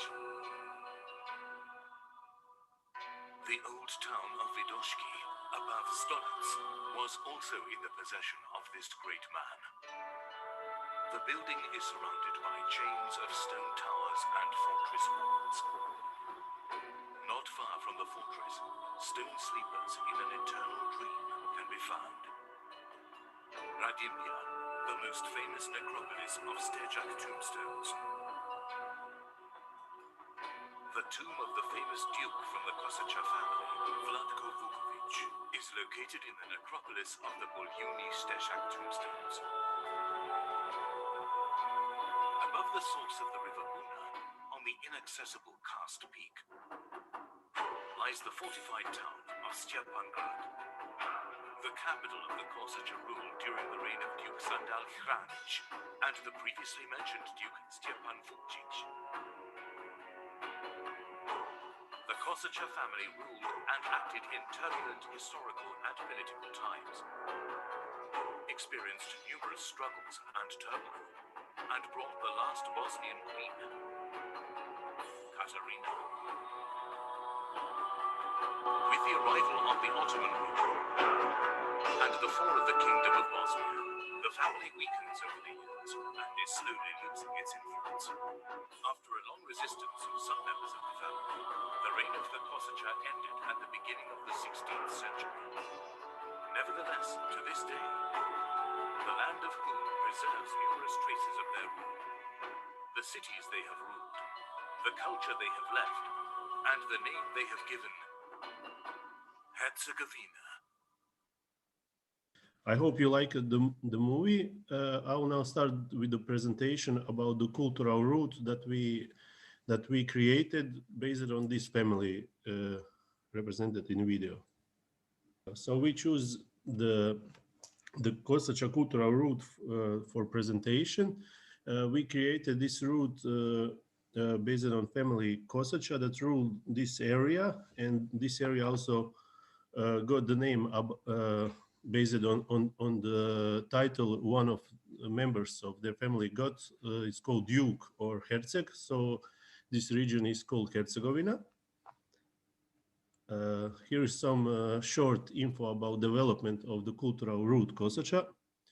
So we first discussed it between the project team and we choose the personality with the largest potential, and that was the Kosacha family. And then after that we defined the route and the areas where they lived before, and after that we continued with the visual identity for the cultural route, and after that selection of 200 sites or assets that we will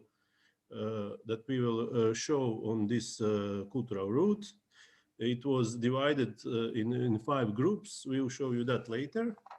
And each of the assets gave description of the site or the enogastro offer, geographical position, photo, etc. Everything is prepared for presentation on web platform, and also this cultural route was presented on workshop for tourist stakeholders in the region. Here is just short info about the personality of family of Kosacha. They lived in 15th century and ruled the area of Hum, now called Herzegovina, and was one of the most powerful noble families in Kingdom of Bosnia. Later, their territory began to call Herzegovina, as I mentioned before. They ruled here till the end of 15th century, when resistance of some members lasted until the beginning of 16th century, when Ottomans occupied most of their territory now.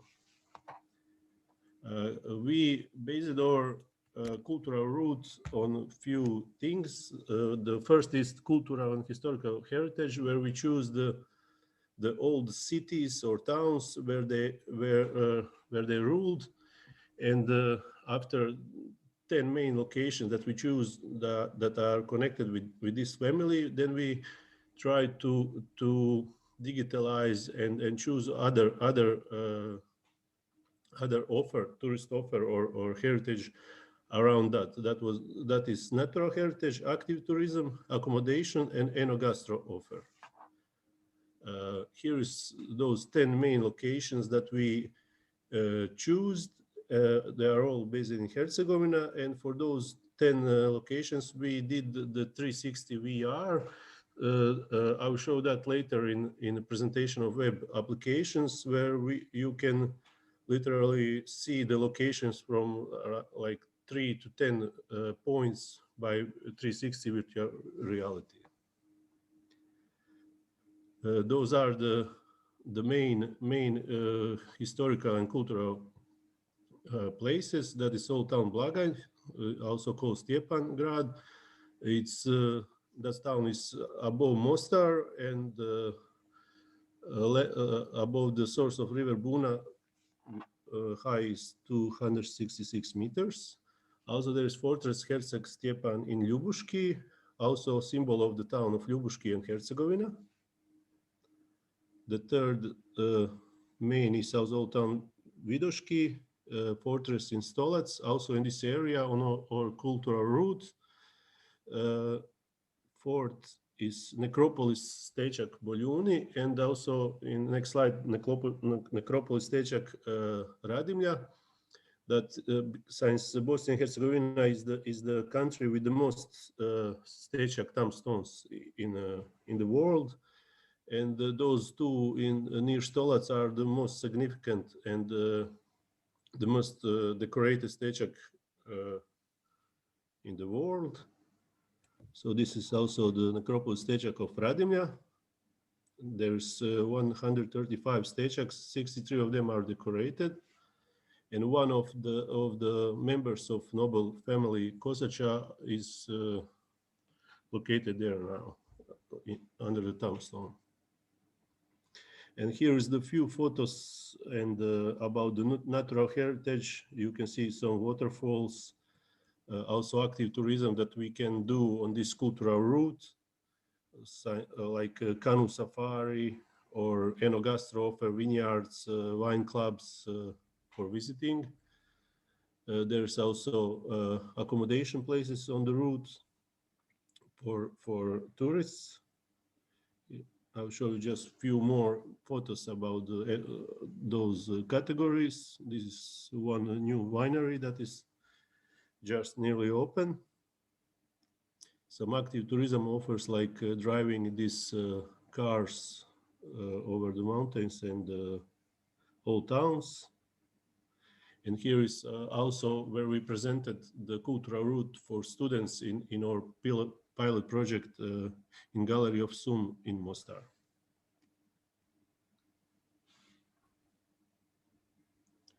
It was, I really want to hear more, and maybe we can catch up later on for at the next session.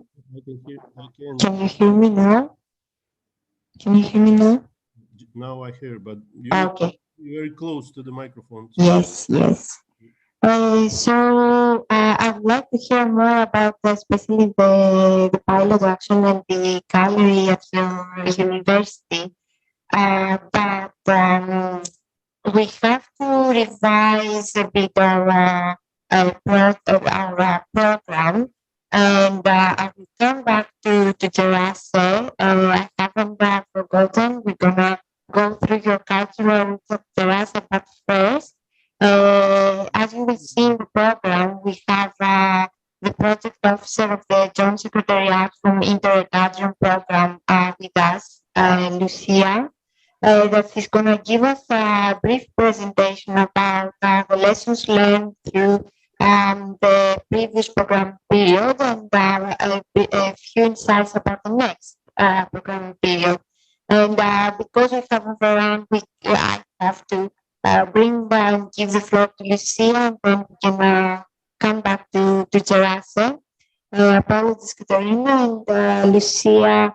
The floor is yours. Thank you very much for making the time to join us, and apologies for the delay. So, hello to everybody. Thank you for having invited the JS in your final conference. Can you see my presentation? Do you confirm it? Yes. Yes. So my name is Lucia Cagliari. As I said, I work in the JS as project officer. I was your project officer during your Smart Heritage implementation. My presentation would like to offer you an overview on the main achievements of the current program, ADRION program, with a glance on its future programming period. So the current program, ADRION program, has involved 8 countries, as you know, 4 from the RDF side of the area and 4 IPA countries. These beneficiaries from these countries cooperated on 4 different priority axes, one devoted to innovation, the second on environment. Environmental priority axes include also tourism sector and promotion of natural and cultural heritage, on transport, and then there was a priority axis devoted to the support to the macro-regional strategy and governance. The current financial envelope was of 99 million euro of EU funds, including ERDF and IPA. And we had launched 4 calls for proposal. The last one was the 4th restricted call, which concluded just last month and was devoted to the first projects, the first call for proposal project that ended within this year. 82 projects have been funded. 555 project beneficiaries are involved in the 82 projects. 100% of the current programming period financial envelope has been assigned to the funded projects. So among these 555 beneficiaries, roughly 70% are from the RDF side of the ADRION area, and the remaining 30% pertain to the IPA countries, which is aligned to the effective financial envelope of the current programming period, which see more fund on the RDF side than on the IPA side, but the situation will be changed in this post-2020 programming period. So among these 82 projects, we see that we funded 70 projects on innovation, 36 on environment and tourism sector, 18 on transport, and 1, as I said, is the facility point strategic projects supporting the macro-regional EUSAR strategy.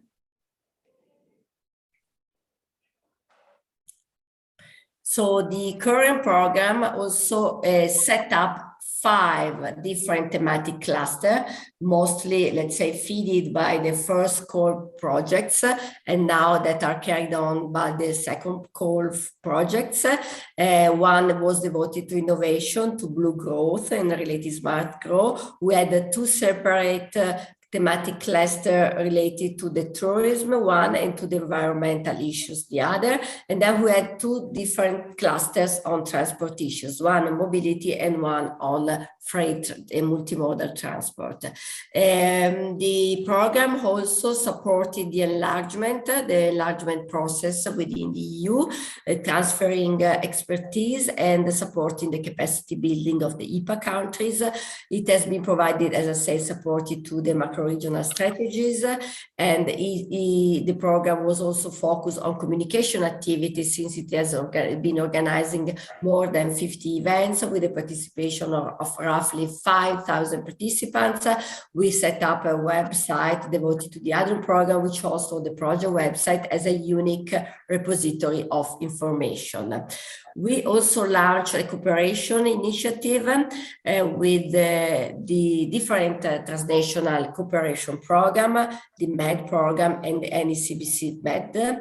And this occurred in the frame of the 19th European Week of the Region and Cities, launched and managed by the European Commission, and specifically on an event which was devoted to the scope of accelerating the Mediterranean green transition contribution from the Interreg program, which was held on the 13th of October this year.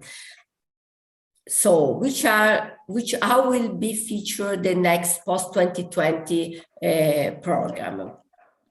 So we can say, as we can see in this slide, the program area will be slightly enlarged, since we have the participation of further 2 countries, North Macedonia and also Republic of San Marino, which are the new entries in the ADRION program.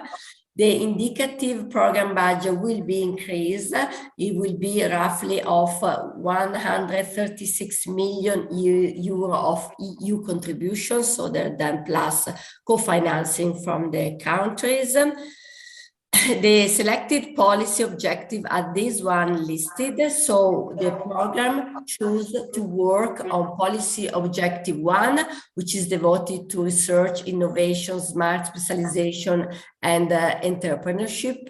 The policy objective 2 is also included in the next programming period, and is related to climate change, circular economy, protection and preservation of natural biodiversity, reduction of pollution, and also multimodal urban mobility, for a net zero carbon economy. We also choose let's say the member states which work in the task force choose the policy objective 3, which is devoted to the intermodal national, regional, and local mobility and transport. Then, as in this current programming period, we had the ISO 1, which is devoted, as usual, to the support of the macro-regional strategies, to which the program shall devote 80% of its financial resources. So, what is particular in this next program is that there is not a specific policy objective devoted to tourism or to natural enhancement of natural and cultural resources, but these issues, these topics are dealt with within all the 3 policy objectives. And I show you how specifically. So within the what will be the priority axis devoted to a smarter Europe, so innovation mainly, we have the tourism sector, the enhancement of natural and cultural heritage, and creative industries are included within these following 5 indicative actions. So the scope of the indicative action that are listed here is the uptake of the IT technologies, innovation, of smart specialization strategies, of the creation of e-services, among which the promotion of e-marketing for regional products, the development of transnational macro-regional clusters, and also the raising of competencies and skills, of education and training concepts, and also the digitalization of cultural natural heritage.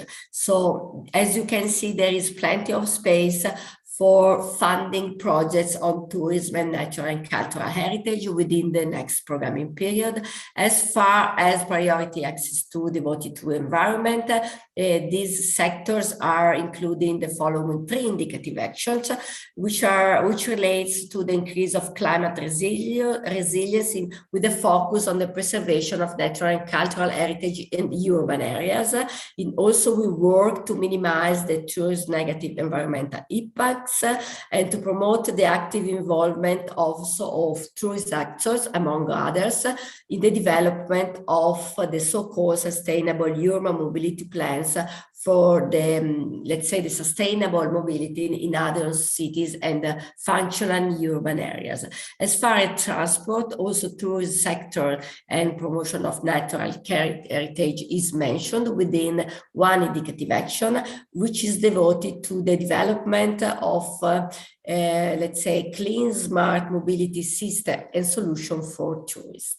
So this is let's say, these indicative action have been approved by the task force, so they will be included 100% into the next cooperation program, and the next cooperation program will be hopefully finalized within spring next year. So we will be able to launch next call for proposal within, let's say, second half of 2022 year. So that's all from my side. If you want, I can provide you any answer if you have questions. I'm here for this scope. So otherwise, you can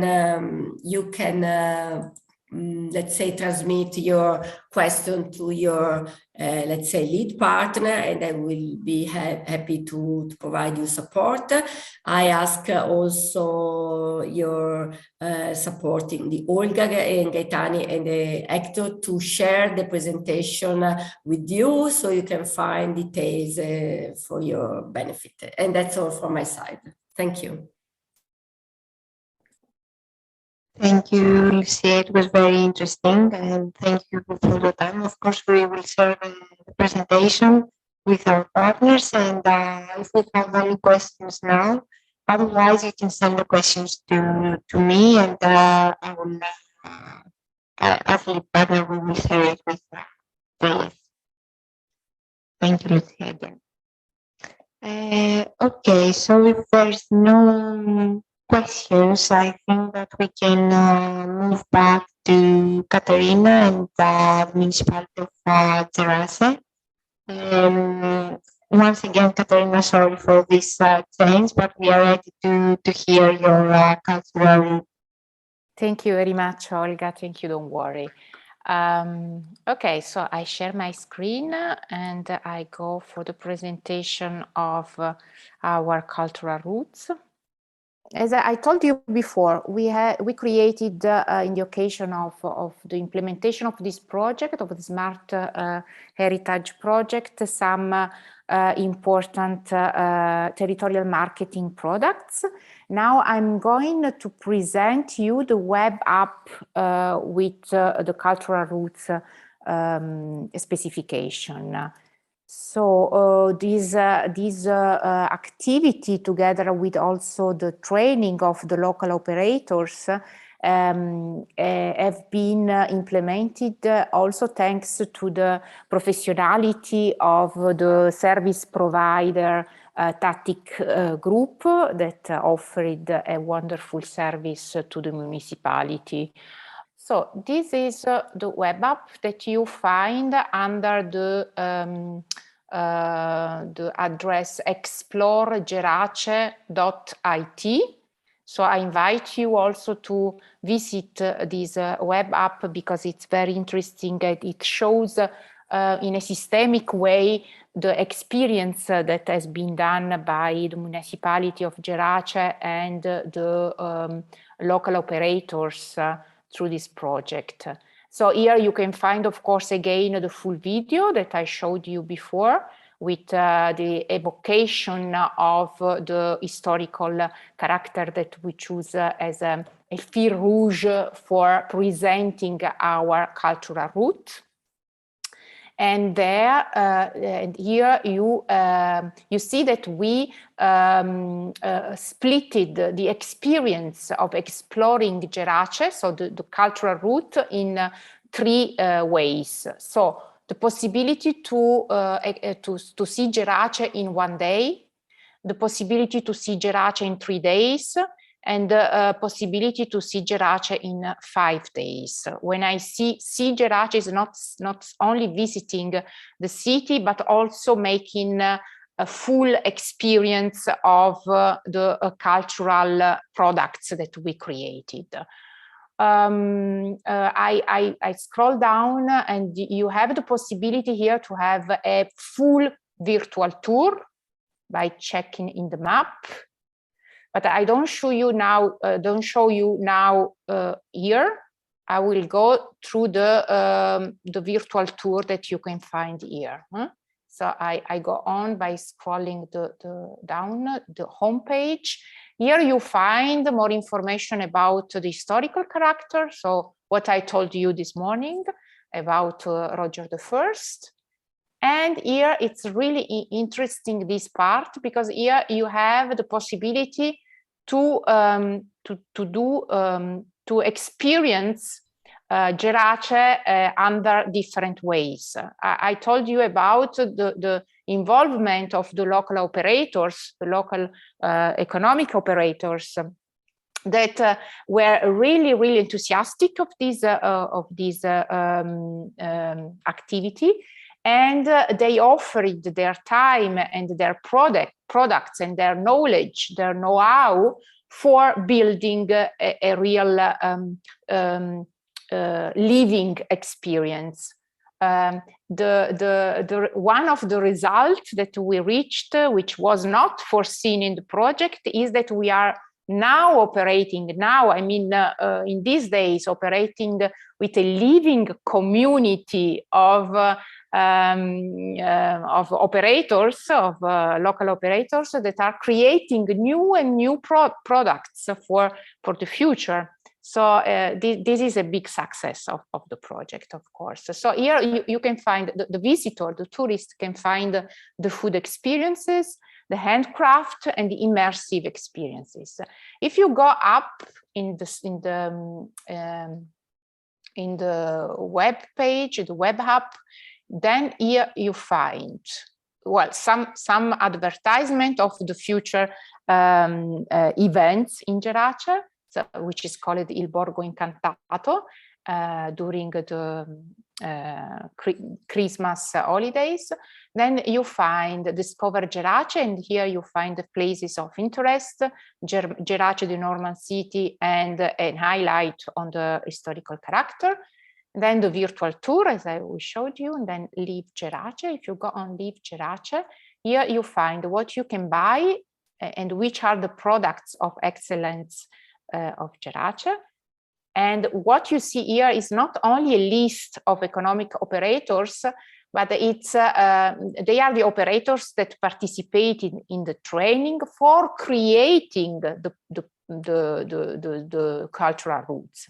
So each of them worked for a specific product dedicated to Roger I, to Roger Norman, and we will see this. And here you can see the experiences. So these are experiential tourism activity that are offered to the visitors. So you see here, we are all Roger. This is the slogan that has been created and that animates the community.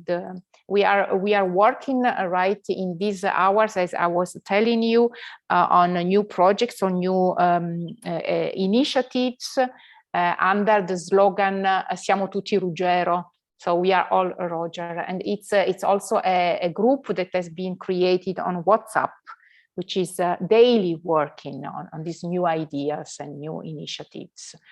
We also put together some dedicated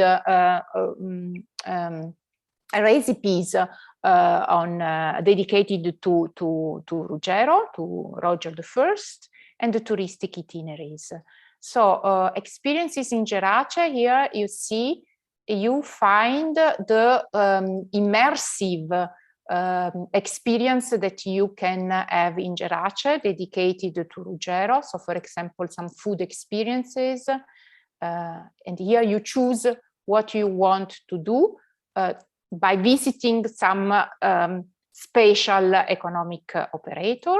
So for example, I don't want to choose one because they are all interesting, and because also our community is following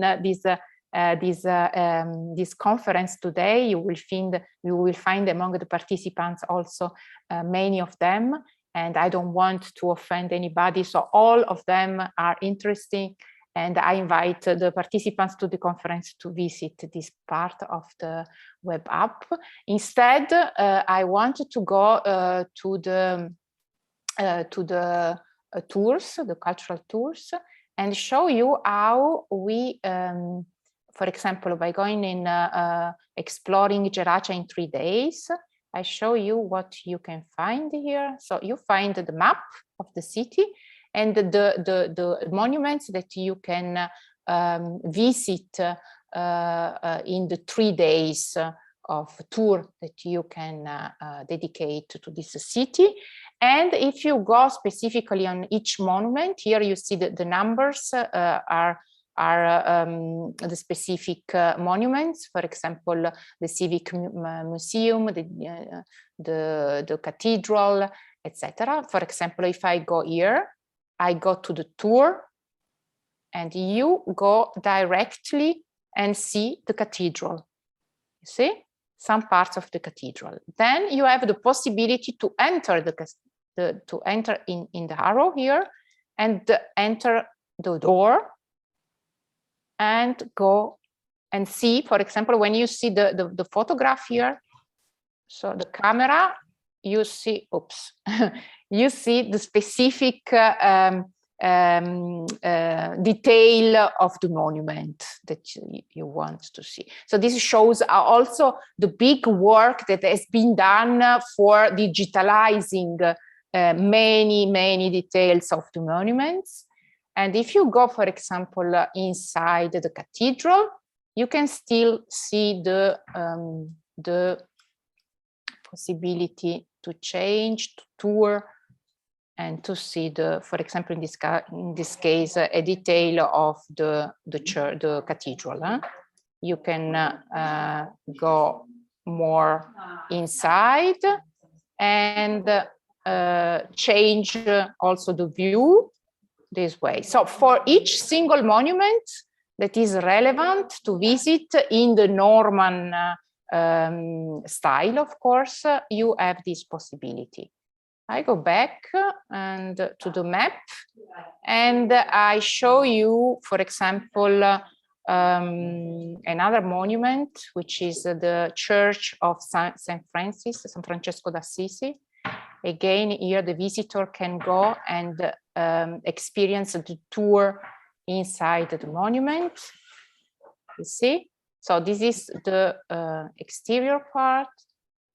You can also have the view of all the place here, you see. And of course, also as before, sorry for this, also to enter the church. So go inside and see the interior. So I think this is a great job that has been done by the municipality of Gerace, and that can give you the experience, the full experience, and it's a service for the tourist that can see before going in person to visit Gerace, can also have this experience on the web app. So I hope that you enjoyed. I wanted to take the occasion for saying thank you to all the operators that worked to this project, and it was a team work that gave this astonishing result. Thank you. Thank you, Caterina. So, because we really need to lead this closing conference to the end, I would like to give like the closing remarks, to take the closing remarks now, and say to all of you a big thank you for the presentation. And then as closing, I will show and play the Smart Heritage film that the lead partner has created with the contribution of all our partners. And then maybe we can meet in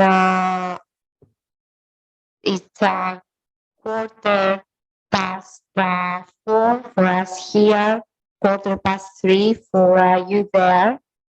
So maybe we can meet in 20 minutes in order to start the next session. So to allow you to give some time to take a break, and also link connect to the website link, the web platform workshop link. What do you think? Is this plan okay with you? Thank you all very much for joining us today. Both the ones that they are here with me, and all of you partners, stakeholders, participants that you are online, and you made the time to join our closing conference here. What our partners and the Development Agency of Evia have created under the Smart Heritage project. We are very happy to be part of the team. And I'll see you in 20 minutes. We close with the Smart Heritage film, which is a collage, the film that presents all 5 cultural roots. I hope that you will find interesting. And I finally want to thank Mr. Koukouzas and Mr. Margaritis that they are here with me, and they have made this conference happen. Thank you very much. And now I should play the video. The Smart Heritage is a multilateral transnational cooperation project co-financed by the Interreg VB Adriatic Ionian Programme, ADRION. The Smart Heritage cultural route connecting the faces of Europe follow the steps of 5 personalities that played an important role in European history, placed in Evia, Greece, Gerace, Italy, Forlì, Italy, Mostar, Bosnia and Herzegovina, Albania, and had a significant impact not only on the cultural identity of each region, but on the common cultural heritage of the ADRION regions as well.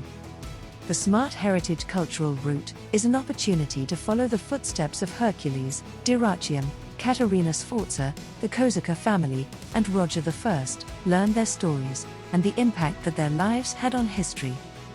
The Smart Heritage Project, through the cultural route and the digital applications, highlights the common cultural heritage of the Adriatic Ionian area and offers a new cultural tourism attraction, a unique cultural experience.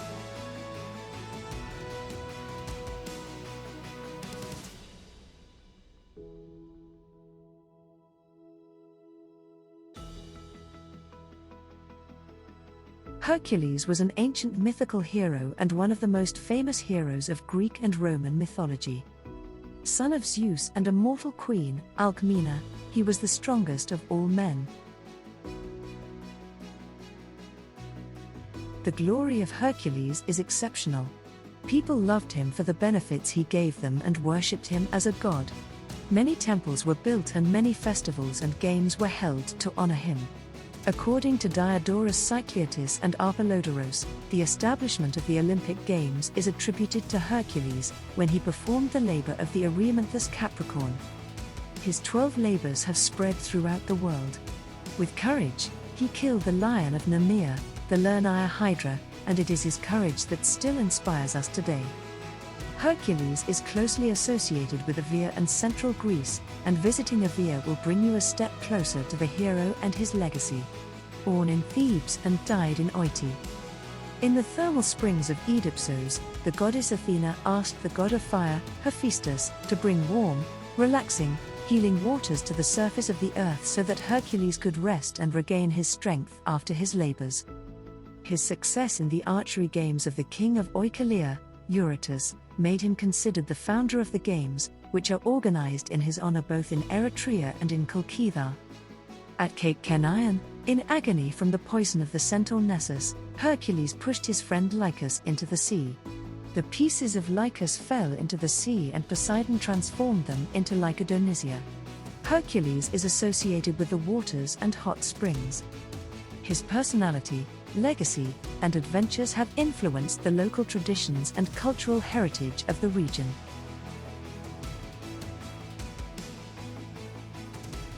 Grandson of Epidamnus and son of Melissa, the daughter of Epidamnus with the Hyun of the sea, Poseidon, Dyrrhachium was distinguished for his building and military skills, which led him to build the city, Dyrrhachium, did. According to mythology, it was the battle between Epidamnus and Dyrrhachium that decided who would be the owner of the city, while the question if Epidamnus and Dyrrhachium were two different cities next to each other, or if it was a single city and had two names, has puzzled the historians through the time. Nonetheless, Dyrrhachium is strongly connected with the city of Durrës, which was named after him and has influenced the city's heritage and cultural traditions. The toponym Dyrrhachium, in Albanian Dirahu, is a word that comes from Illyrian and that has the meaning of two paths. The most important construction of Dyrrhachium is the old port of the city. The port was very important for the civic life of that time and for Dyrrhachium itself, as the origin of his cult is from the world of maritime mythology. The port of Durrës is the largest port in Albania and among the largest in the Adriatic and Ionian seas. It is a strategic position about Corridor 8 for the transport of goods and passengers to the European continent.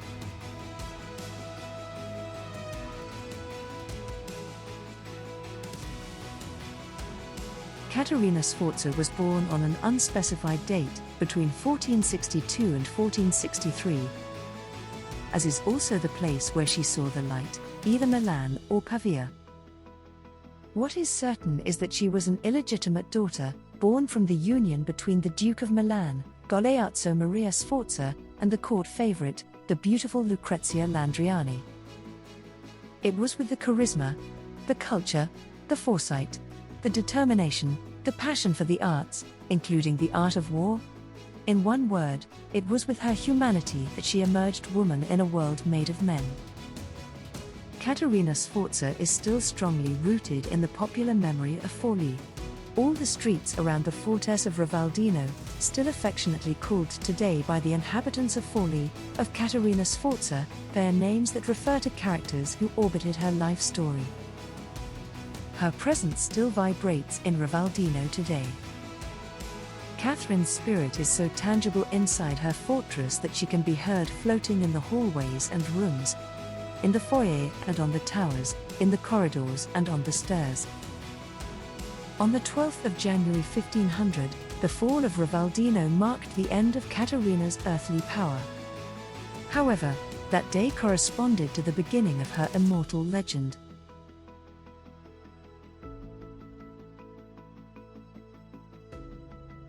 Between the cold mountains of the north and the heat of the south, along the karst area that descends towards the sea, lies the land of Hum. One name of special significance stands out: Kosatsa. At the peak of its power, the powerful noble family of the medieval kingdom of Bosnia ruled all the land of Hum.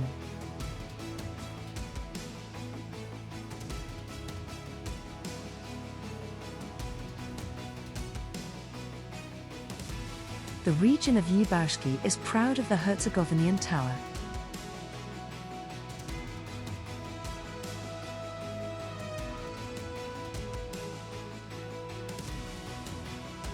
The tower and the town around it were built in the middle of the 15th century by the most prominent member of the family, Stjepan Vucic. The old town of Vidoski on Križe Varch above Stolac was also in the possession of this great man. The building is surrounded by chains of stone towers and fortress walls. It belongs to the order of the largest medieval towns and is located at the intersection of important trade routes.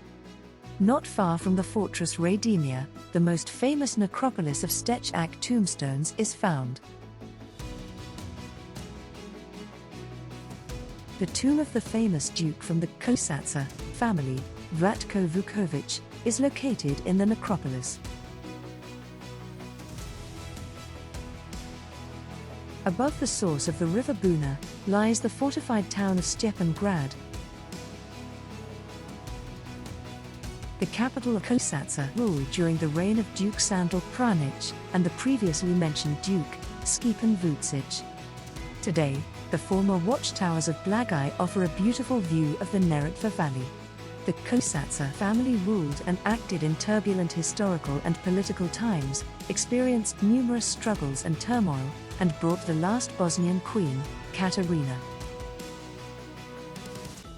With the arrival of the Ottoman rule and the fall of the Kingdom of Bosnia, the family weakens over the years and is slowly losing its influence.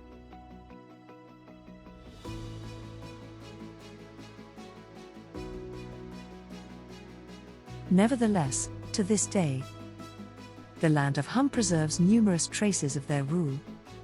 The cities they have ruled, the culture they have left, and the name they have given: Herzegovina.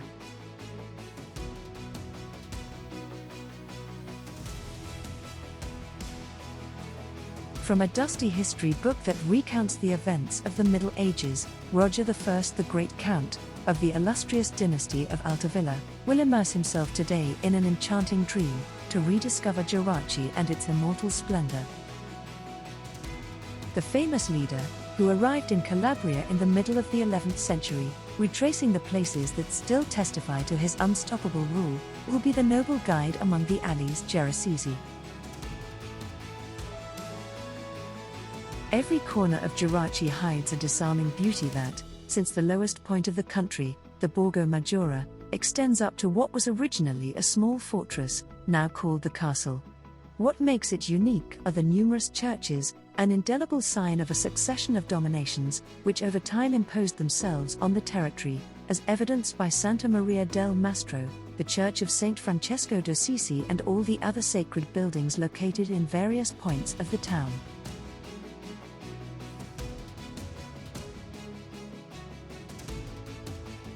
The bombard and the many entrance arches, such as the suggestive Porta del Sol, still show the original military defense. But to capture the charm of every visitor is the Basilica con Cattedrale Santa Maria Assunta, majestic symbol of the entire village, a place of worship, history, art and beauty.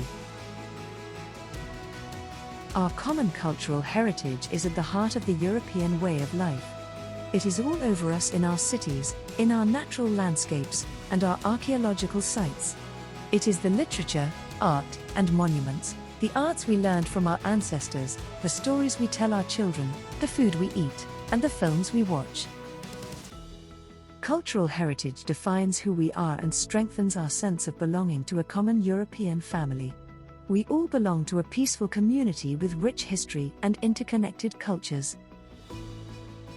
The smart heritage allows us to delve deeper into our traditions and into the monuments of the past. Through exploring and experiencing the common cultural heritage of the Adriatic region, their different identities, whether local, regional, or national, can enrich and strengthen each other and co-construct a European identity. Diversity is our wealth and strength.